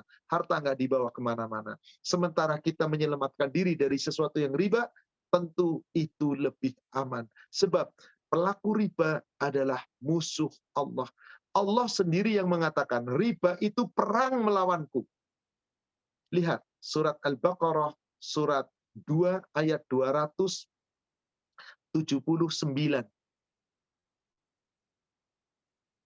Di ayat tersebut, Allah memberikan ancaman. Atau agak lebih lengkapnya boleh dari 278-nya. Ya ayyuhalladzina amanu, hai orang-orang yang beriman. Ayat ini, saudara sekalian, Allah tujukan untuk orang-orang beriman. Ittaqullah, takwalah kamu kepada Allah. Wadharu ma baqiya minar riba in kuntum mu'minin. Tinggalkan seluruh urusan riba, sisa riba sekecil apapun, sesempit apapun. Kalau kamu beriman, tinggalkan. Lihat ancamannya di ayat ke-279-nya. Fa illam taf'alu, jika kamu tidak mau meninggalkan riba, fa'zanu biharbim minallah wa rasuli, maka umumkanlah Allah akan perang melawan kamu yang memakan riba. Jadi pemakan riba itu adalah perang melawan Allah dan Rasul-Nya. Allahu Akbar. Bagaimana Anda bisa mengalahkan perang lawan Allah dan Rasul? Maka dikatakan perang yang sangat dahsyat. Maka tinggalkan. Wa in tubtum, jika kamu bertobat, falakum ru'usu amwalakum, dah cukup bagimu pokoknya saja. Dah tabung ya tabung, enggak usah minta keuntungan apapun. Sudah, pokoknya yang kamu ambil. La tadzlimun wa la tuzlamun. Maka kamu nanti tidak akan dizolimi, karena Allah tidak akan pernah mendolimi kamu, karena kamu tidak berbuat dolim. Inilah yang paling ngeri. Resikonya pemakan riba, dia perang melawan Allah. Berarti menjadi musuh Allah. Na'udzubillah. Kalau saya secara pribadi, saya tinggalkan. Karena tidak ada keuntungan sedikit pun untuk akhiratnya. Meskipun boleh jadi menggiurkan di dunianya. Wallahu a'lam. Demikian. Baik, Pak Ustadz. Saya lanjutkan ke pertanyaan berikutnya. Bismillah. Pak Ustadz, apa perbedaan antara niat dengan nazar? Bagaimana kalau sudah nazar, tiba-tiba niat itu tidak diwujudkan karena ingkar? Menurut Ustadz, apakah orang ini bisa dikatakan munafik? Niat dengan nazar sesungguhnya satu kesatuan. Orang bernazar itu adalah berniat dengan mengaitkan sesuatu untuk bisa mendapatkan sesuatu. berniat sesuatu untuk mendapatkan sesuatu. Itulah yang disebut niat untuk bernazar. Contoh, saya berniat nanti kalau saya untung dalam usaha ini, saya akan bersedekah. Itu nazar, meskipun tidak mengatakan nazar. Sudah katakan niat, kalau saya begini akan begini. Tetapi ketika saya niat bismillah, ya Allah saya akan bersedekah. Niat, sedekah tanpa ada syarat apapun, tanpa harus nggak harus nunggu bayaran dan seterusnya. Contoh nazar, kalau saya sembuh dari sakit, maka saya nanti akan melaksanakan akan puasa selama 1 pekan misalkan, akan bersedekah kepada fakir miskin misalkan. Maka dia niat, nggak nyebut nazar. Tapi jelas di situ, kalau saya sehat, saya akan puasa. Nggak ada kata-kata saya bernazar, nggak ada. Tapi niat itu sudah menunjukkan nazar. Kenapa? Dia disertai dengan niat untuk berbuat sesuatu jika sesuatu. Maka itu nazar. Kalau sudah nazar, wajib dijalankan. Meskipun sesungguhnya saudaraku seiman yang semoga dirahmati Allah, Rasul itu membenci nazar. Kenapa? Karena orang nazar itu diibaratkan orang yang pelit, bakhil. Orang nazar, kata Rasul, orang yang pelit. Nah, bagaimana kalau saya niat tetapi tidak sampai kepada nazar? Ucapkan insya Allah. Insya Allah nanti kalau saya sembuh dari sakit, saya akan bersedekah. Bismillah, insya Allah. Kenapa? Saya belum bisa sedekah. Oh, lagi sakit, gimana mau sedekah? Ntar kalau udah sembuh, saya mau sedekah. Bedakan dengan nazar. Jika saya sembuh dari sakit, maka saya akan bersedekah. Saat itu dia mampu sedekah padahal. Tapi dia nggak sedekah, pelit namanya. Maka bedakan nazar dengan niat. Sesungguhnya sama-sama niat. Hanya bedanya nazar itu digantungkan. Maka supaya tidak sampai kepada nazar, apabila kita menjanjikan sesuatu, ucapkan dengan insya Allah. Insya Allah. Coba Ukti buka hadis nomor 1409 Bulughul Maram.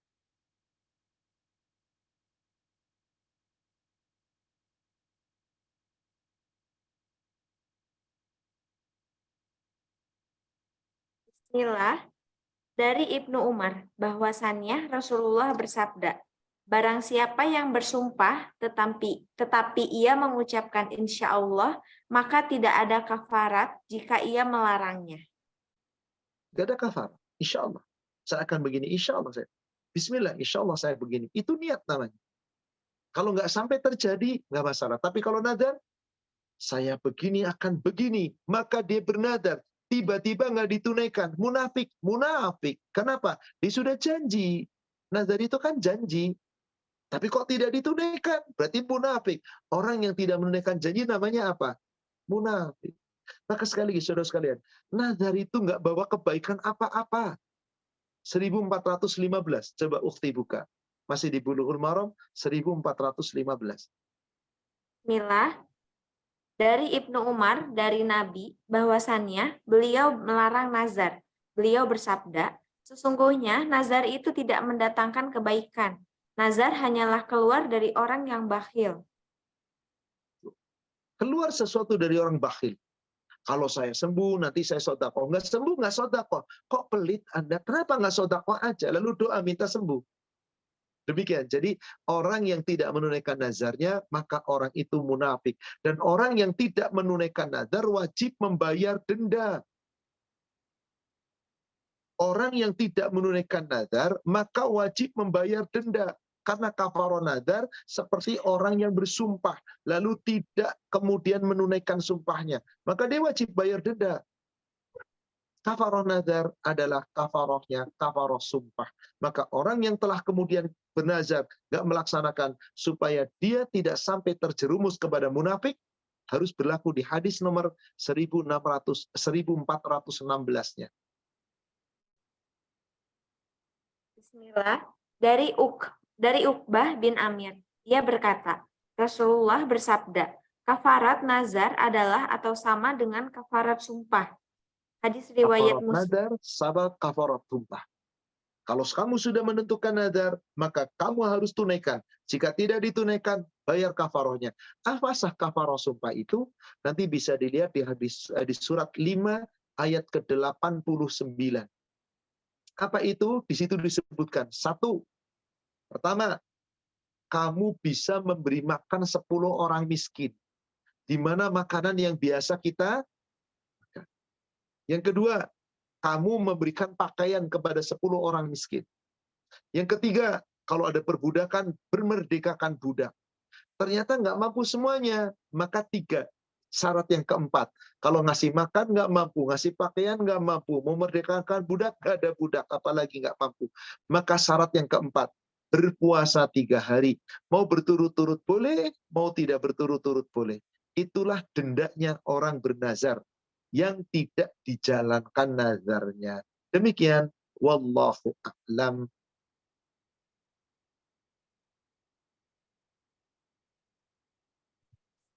Baik, Pak Ustadz.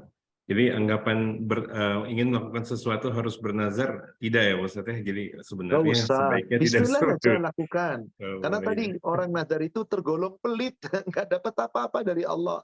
Meskipun ada sedekah 1 miliar dari hasil nadar, Anda nggak dapat pahala apa-apa. Maka dikatakan orang yang suka bernazar itu orang yang pelit, kata Rasulullah. Baik, Pak Ustadz.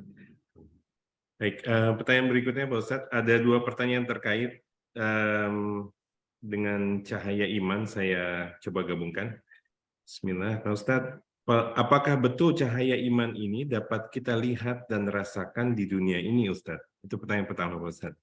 Yang kedua, Pak Ustadz, afwan, saya kira hanya akan atas ridho Allah Subhanahu wa Ta'ala kita bisa memiliki cahaya iman.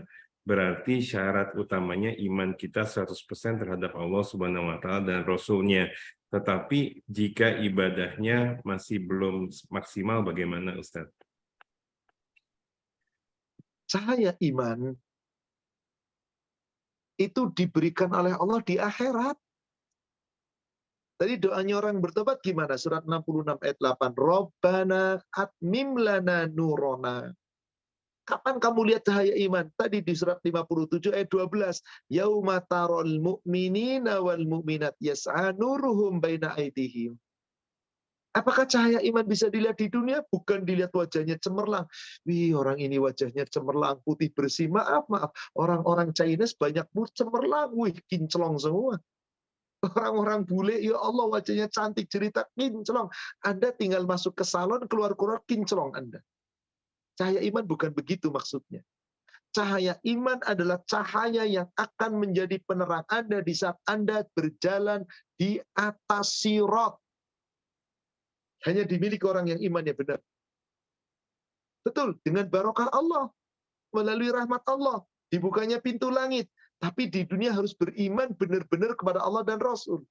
Sudah disebutkan tadi ayatnya, surat 57 ayat 28. Dengan bertobat, surat 66 ayat 8. Jadi mengikuti betul-betul. Ustadz, gimana saya sudah berusaha iman kepada Allah, tapi ibadah saya masih melempem. Ya belum benar-benar beriman dong. Makanya ada dosa di sana. Makanya bertobat. Setiap saat kita istighfar, kita tobat, istighfar, tobat terus. Karena manusia nggak pernah luput dari salah dan dosa. Nggak ada manusia bersih. Nggak ada, kecuali hanya Nabi. Bukti buka Bulughul Maram. Nomor hadis 1523. Adakah manusia bersih dari dosa? Tidak ada. Maka bagaimana agar meskipun dia berbuat dosa tetap punya cahaya iman? Bertobat. Tapi sungguh-sungguh setelah tobat, jangan tinggalkan. Berbuat dosa yang lain, bertobat lagi. Jangan ulangi lagi. Dan ternyata mengulangi segera-segera. Jangan ditunda.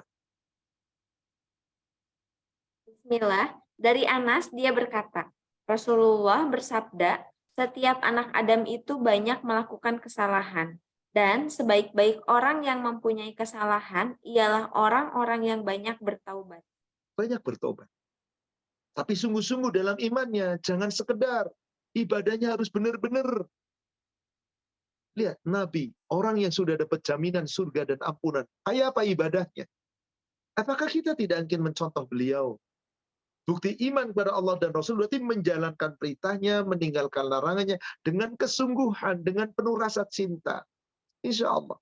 Semoga kita orang-orang yang bersungguh-sungguh dalam ketaatan, bersungguh-sungguh dalam ibadah, bersungguh-sungguh dalam betul-betul ingin mendapatkan cahaya iman. Jadi maaf saudara kalian, cahaya iman nggak kelihatan di dunia, tapi bisa dilihat dari akhlak, dari sifat, dari amal ibadah, dari lisannya bagaimana, dari hablum minannasnya bagaimana. Orang akan melihat orang seperti ini, imannya baik.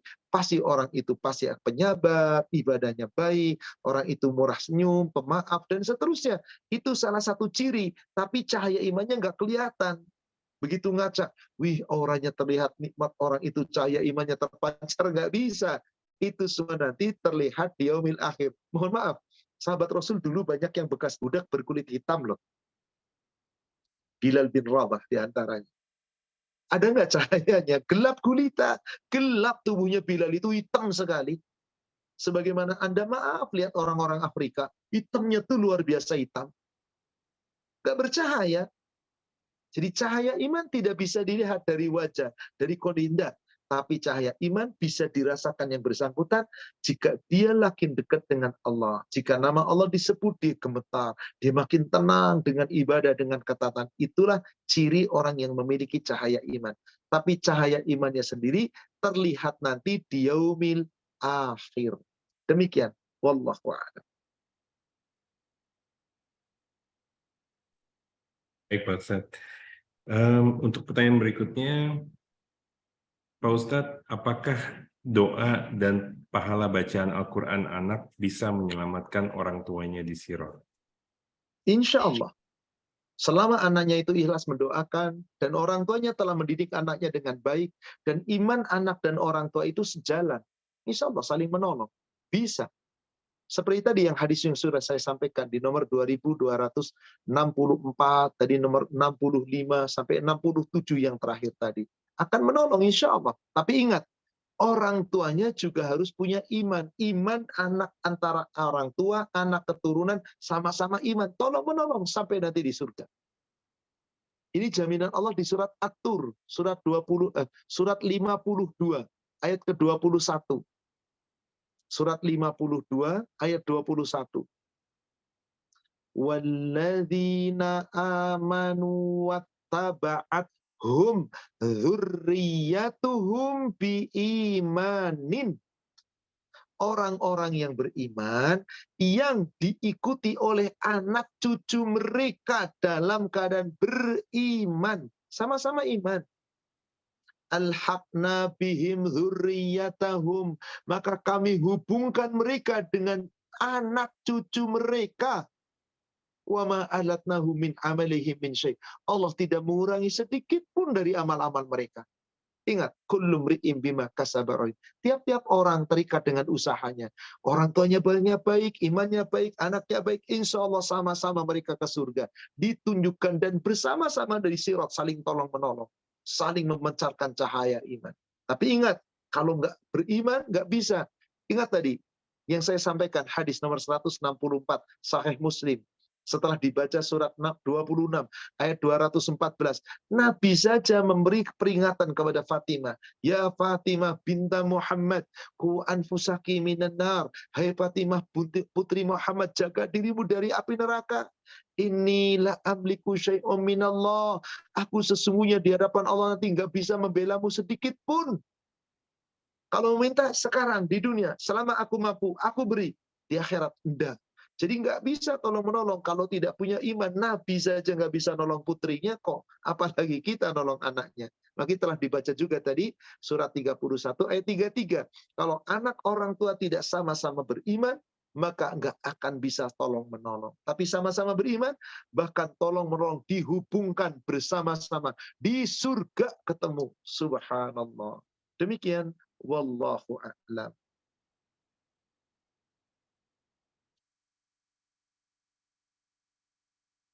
Ya, baik Pak Ustadz. Pertanyaan berikutnya Pak Ustadz. Afwan Pak Ustadz, atas keterbatasan ilmu saya, jika dari ibadah dan amalan kita ada beberapa pintu surga yang berbeda untuk kita, apakah ini artinya sirat bisa dimudahkan jika kita memang dikaruniai keberkahan dari satu pintu surga? Betul. Karena tiap-tiap orang beramal akan dibuka pintu surga sesuai dengan amalnya. Orang yang beramal dari pintu sodako dibuka melalui pintu surga, pintu sodako. Yang beramal melalui saumnya, dijaga saumnya, yang wajib yang sunnah dibuka melalui pintu ar-rayyan. Yang beramal melalui pintu sholatnya dengan baik dibuka melalui pintu sholat, dan seterusnya. Jadi akan dimudahkan di sirat, betul, bisa. Anda punya amal yang mana? Jaga baik-baik. Tapi ada pula kata Rasulullah, orang yang beramal dan dibuka dari seluruh pintu surga. Dibuka dari seluruh pintu surga.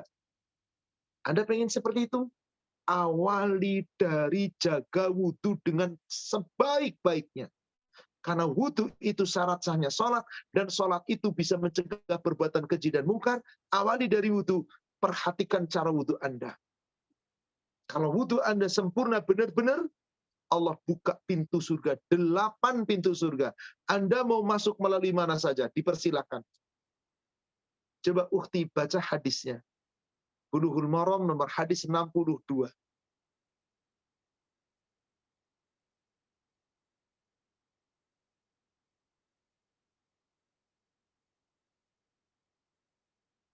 Bismillahirrahmanirrahim.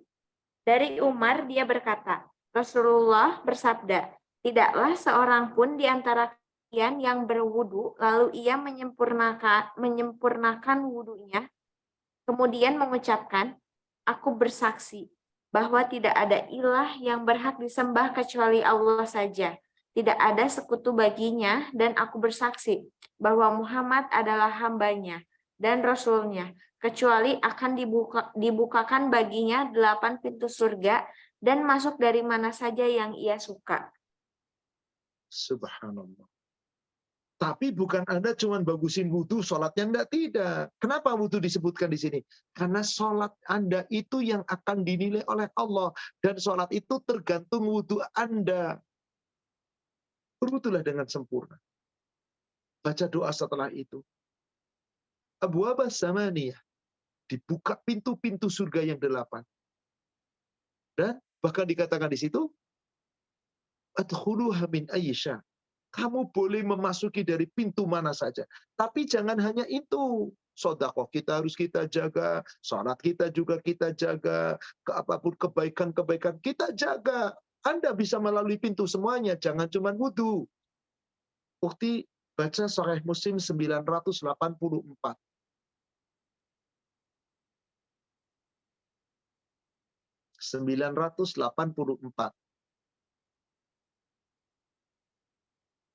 Bismillah, bersedekah secara berkesinambungan.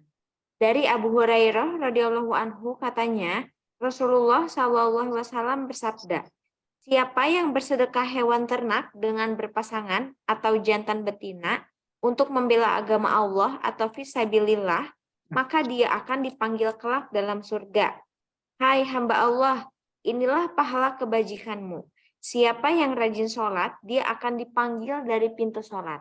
Dan siapa yang ikut berjuang menegakkan agama Allah, dia akan dipanggil dari pintu jihad. Dan siapa yang rajin bersedekah, dia akan dipanggil dari pintu sedekah. Dan siapa yang rajin puasa, dia akan dipanggil dari pintu puasa. Lalu bertanya Abu Bakar Siddiq, ya Rasulullah, adakah orang yang dipanggil dari semua pintu itu sekaligus? Jawab Rasulullah SAW. Ya, ada. Aku berharap semoga Anda termasuk salah seorang daripada mereka. Abu Bakar Siddiq, mertuanya Rasulullah, sahabat pertama yang disebut namanya masuk surga. Beliau dipersilahkan masuk surga lewat pintu yang mana? Karena beliau punya kebaikan-kebaikan. Maka saudara sekalian, mari kita tanamkan kebaikan yang mana yang mampu. Sholat kita, mari kita jaga. Yang sunnahnya, terutama laki-laki ke masjid, jaga ke masjid. Wanita-wanita enggak ke masjid, jaga tepat waktu dan sholat sunnah. Yang biasa puasa, jaga mana yang Anda bisa. Puasa Senin Kamis, jaga Senin Kamis. Bisanya Ayyamul Bait 3 hari sebulan, jaga Ayyamul Bait. Dari pintu mana yang kita bisa amalkan, amalkan. Bisa dari pintu sedekah, amalan kebaikan akhlak hablum minanas. Bismillah, dari jalan mana saja. Kita dawamkan, semoga bisa memudahkan jalan kita di atas sirat untuk menuju surga. Insya Allah. Baik Pak Ustadz. Pertanyaan berikutnya ada pertanyaan terkait sodakoh, Pak Ustadz. Jadi saya ada 2 pertanyaan yang akan saya gabungkan. Pertanyaan pertama, Pak Ustadz, saya ada niat untuk ikut pembangunan masjid, dan niat itu saya bicarakan dengan suami saya. Pertanyaan saya, apabila suami saya mewujudkan niat saya, tetapi mengatasnamakan suami, apakah itu sama saja, Ustadz? Itu yang pertama, Pak Ustadz. Yang kedua, apakah Allah ridho seandainya seorang istri bersedekah dari harta bukan gonogini tanpa sepengetahuan suami karena sudah beberapa kali mencoba tidak diizinkan suami? Mohon pencerahannya. Baik.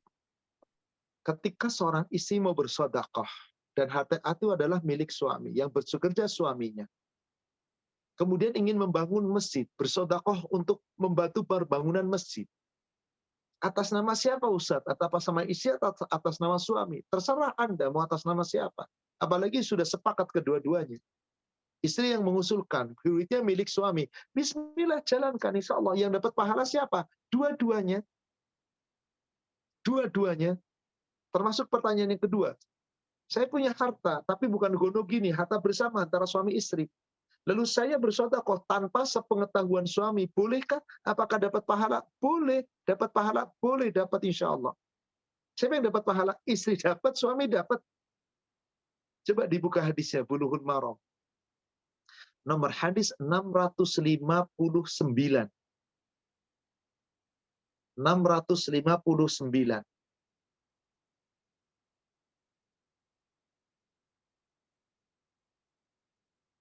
Bismillah, dari Aisyah dia berkata, Nabi bersabda, apabila seorang wanita menginfakkan sebagian makanan di rumahnya tanpa merusak atau anggaran rumah tangganya, maka ia akan mendapatkan pahala atas infak yang ia keluarkan. Dan suaminya juga akan mendapatkan pahala karena usahanya. Begitu juga pembantunya akan mendapatkan pahala seperti itu. Masing-masing tidaklah mengurangi sedikit pun pahala yang lain. Pak Irfan mencari nafkah. Ibu Irna di rumah mengelola hartanya Pak Irfan. Dan Pak Irfan sudah memberikan, nih silahkan diatur dengan baik. Suatu ketika bersedekah tanpa izin Pak Irfan, Pak. Mengirimkan makanan, bersedekah dengan harta kepada siapapun.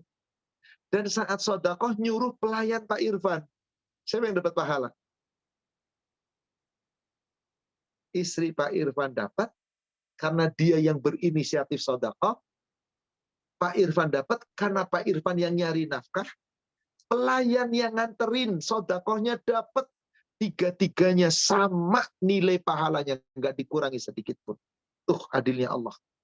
Jadi insya Allah, wahai suami, wahai istri, udah mau sedekah atas nama siapa? Atas nama cuma atas nama kok. Allah tahu siapa yang bersedekah. Nggak ada masalah, nggak bakal keliru.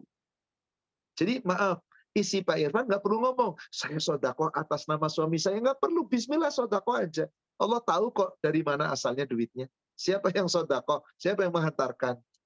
Apalagi kalau sedekah itu menjadi jariah, bangun masjid. Apa keutamanya orang yang ikut bersedekah dalam pembangunan masjid? Silakan Uhti buka Muslim nomor hadis 2504. Apa faedahnya orang yang bersedekah dengan hartanya untuk pembangunan masjid? Bismillah, mendirikan masjid. Dari Muhammad bin Labid radhiyallahu anhu katanya, ketika Utsman bin Affan bermaksud hendak merombak masjid Madinah, orang banyak tidak setuju.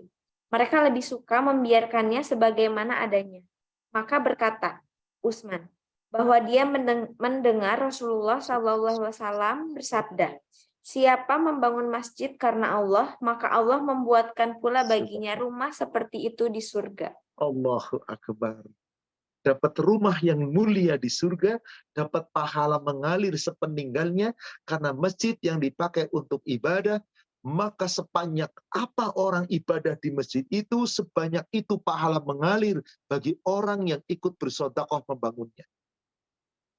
Bismillah. Jadi siapapun atas namanya udah nggak usah ribut. Mau suami boleh, mau istri boleh, terserah Anda. Allah tahu dari mana asal duit itu. Demikian, wallahu a'lam. Alhamdulillah, baik Pak Ustadz. Afwan Pak Ustadz, di pertanyaan kedua, jika saya tidak salah artikan dari pertanyaannya, itu kondisinya seorang istri bersedekah dari harta bukan gonogini tanpa sepengetahuan suami, tetapi tidak diizinkan suami Pak Ustadz. Jadi suaminya, Oh, istrinya tidak diizinkan. tidak Kalau diizinkan, bukan jadi gonogini sebaiknya, kan berarti harta istrinya kan? ya, tapi istrinya sepertinya tampaknya masih mungkin menghargai suaminya atau bagaimana, Harta tapi istri suami nggak boleh menghalangi. Harta istri milik istri. Wahai suami, kenapa Anda menghalangi istrinya untuk berbuat baik? Seorang suami yang baik harusnya mendukung, subhanallah. Harta istri, coba dibuka suratnya. Nanti kita lihat hadisnya. Surat An-Nisa ayat ke-32. Di ayat itu, Allah Subhanahu wa Ta'ala mengingatkan suami istri, laki-laki perempuan, itu nggak usah ngiri terhadap karunia Allah dari harta. Wala tadi, dan janganlah kamu suka saling iri hati. Apa? Fadlullahi ba'dukum ala ba'din. Terhadap karunia Allah yang Allah berikan kepada kamu dan kepada sebagian yang lain. Wala tatamannau ma fadlullahi bi ba'dukum ala ba'din. Kamu nggak usah iri hati. Jangan selalu mengiri. Karunia Allah yang diberikan kepada suami, kepada istri, nggak usah iri. Lirijal nasibum mimma maktasabu. Laki-laki berusaha, punya duit dari usahanya. Walin nisa nasibum mimma maktasabna. Perempuan berusaha nyari duit dari hasil usahanya. Kan bukan gonogini namanya, bukan milik bersama, milik istri loh itu. Subhanallah. Beda kalau milik suami, istri wajib izin. Tapi kalau suaminya kemudian sudahlah terserah kamu yang ngelola, udah nggak usah pakai izin. Seperti tadi hadis 669 yang 659 yang dibacakan dari kitab Bulughul Maram. Sekarang coba lihat. Di saat ada para istri yang punya harta, Rasul perintahkan, wahai para wanita, bersedekahlah. Wahai wanita, bersedekahlah. Tapi tidak minta izin kepada suaminya, gak ada masalah. Wong duitnya istrinya kok. Ukti, lihat hadis berikutnya.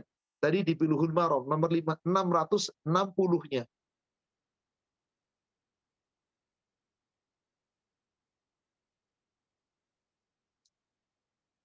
Bismillah, dari Abu Sa'id Al-Khudri, dia berkata, Zainab, istri Ibnu Mas'ud pernah datang atau menemui Rasulullah, lalu berkata, wahai Rasulullah, hari ini engkau memerintahkan untuk bersedekah.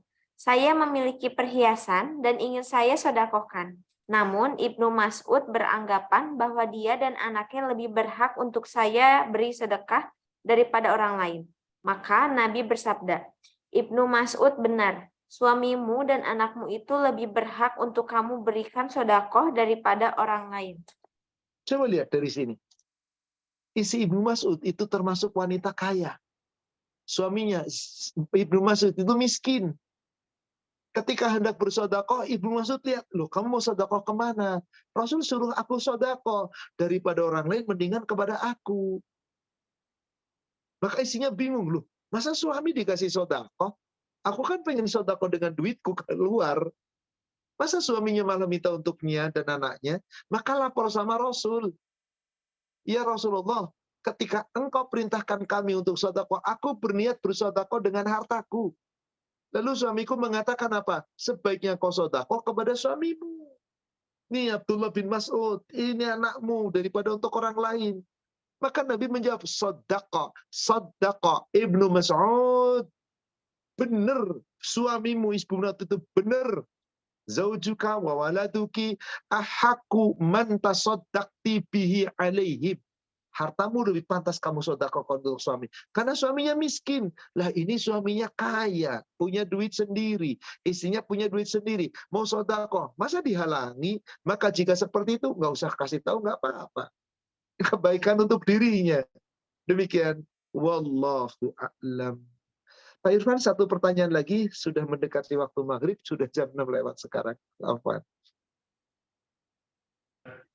Iya Pak Ustadz, pertanyaan terakhirnya ini Pak Ustadz. Ahmad, mohon sarannya untuk ada doa, jika ada doa khusus agar kita tetap dijaga keimanannya sehingga Allah mengkaruniai kita cahaya iman saat melewati jembatan Sirat. Bisa kita berdoa dengan doa ya muqallibal qulub tsabbit qalbi ala dinik, atau doa di Muslim nomor hadis 2278. Allahumma ya musarrifal qulub sarrif qulubana ala ta'atik. Atau berdoa dengan surat 3 Ali Imran ayat ke-8. Rabbana la tuzigh qulubana ba'da idh hadaitana wa hab lana min ladunka rahmah innaka antal wahhab. Atau boleh baca doa di kitab Bulughul Maram nomor hadis 1610. Allahumma aslih li dini alladhi huwa asamtu ma'atu amri. Ya Allah, perbaikilah agamaku yang ini merupakan pangkal urusanku, ya Allah. Wa aslih li dunyaya allati fiha ma'ashi. Perbaiki urusan duniaku, ya Allah, karena sesungguhnya di sana aku hidup. Wa aslihi akhirati allati ilaiha ma'adi. Ya Allah, perbaiki urusan akhiratku, ya Allah, yang akhirat itulah yang aku akan kembali. Semoga nanti di siratnya aku mendapat cahaya terang, jalan dengan mudah. Ya Allah, perbaiki, ya Allah. Waj'ali hayatan ziyadatan li fi kulli khair. Ya Allah, jadikan hidupku menjadi penambah kebaikan-kebaikan, penambah kebaikan-kebaikan. Terus berusaha untuk tetap berbuat baik. Waj'alli mauta rahatali min kulli syarr. Dan jadikan kematianku akan menghentikanku dari segala keburukan. Tidak ada lagi dosa-dosa yang mengalir. Boleh, silakan. 1610. Doa itu yang sangat indah. Rasul yang mengajarkan kepada kita. Insyaallah, dengan kita berdoa, dan tentu harus usaha, semoga dengan itu Allah teguhkan iman dan takwa kita. Allah mudahkan segala usaha dan kebaikan kita. Dan Allah akan terima amal ibadah kita. Semoga termasuk kita orang-orang yang dimudahkan ketika melewati sirat untuk menuju ke surganya Allah Subhanahu wa Ta'ala. Dan semoga dengan kita mengkaji, menambah ilmu agama, menambah wawasan, kita bisa memahami, meyakini, mengamalkannya, amal kita menjadi bekal yang terbaik yang kelak Allah akan berikan untuk kita, yang berubah menjadi cahaya iman. Amin ya rabbal alamin. Demikian saudaraku seiman yang semoga dirahmati Allah, kajian kita pada sore hari ini. Insyaallah kita akan berjumpa lagi di pertemuan yang akan datang. Masih saya akan melanjutkan seterusnya setelah sirat. Ternyata nanti ada orang-orang yang nggak masuk surga tapi nggak kecebur di neraka. Ada 2 tempat. Satu namanya Al-A'raf, orang-orang yang tertahan di tempat yang tinggi, yang dia tidak terjerumus ke dalam neraka, dan juga belum bisa masuk surga. Yang kedua, ada tempat yang namanya Qantharah. Setelah selesai dari sirat, diselamat nggak ke neraka, tapi tidak ditempatkan di A'raf. Dia harus dihisap kembali antar sesama manusia yang belum beres di dunia. Maka tempat itu namanya Qantharah. Bagaimana nanti orang-orangnya di A'raf? Bagaimana orang-orang yang di Qantharah? Insyaallah kita membahas pada pertemuan yang akan datang. Jika Allah mengizinkan, kita masih diberi umur, semoga kita bisa berjumpa kembali. Insya Allah. Mari saudara sekalian, kita sama-sama akhiri dengan membaca doa kafaratul majlis. Subhanaka Allahumma wa bihamdika ashhadu an la ilaha illa anta astaghfiruka wa atubu ilaik. Alhamdulillah. Billahi taufik. Assalamualaikum warahmatullahi wabarakatuh.